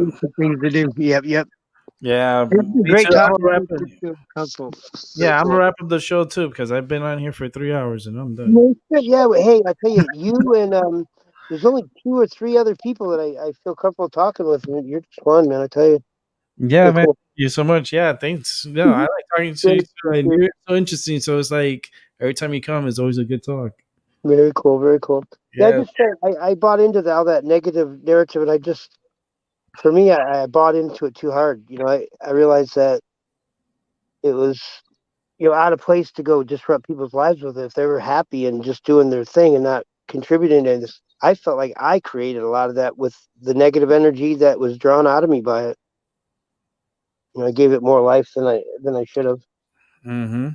Well, you keep that energy up and keep staying positive, and and get a good rest. You too. Take care of your body, and keep the medicine coming. Oh yeah, definitely. And thanks for stopping by. Have a great day, man. All right, you too, man. Thank you. See you, man. All right, peace. Oh, my Sky 5D. Awesome conversation. Look at that, 3 hours pass. I'm like, oof. I'm tired. I'm done. Thank you so much for tuning in. I'm here yawning. I'm like, oh, it's time to have some breakfast or something and start enjoying this day. The sun is out. My cats are sunbathing. It is beautiful. Please, anywhere you're at, enjoy yourself. And I'll catch everybody else on the flip side.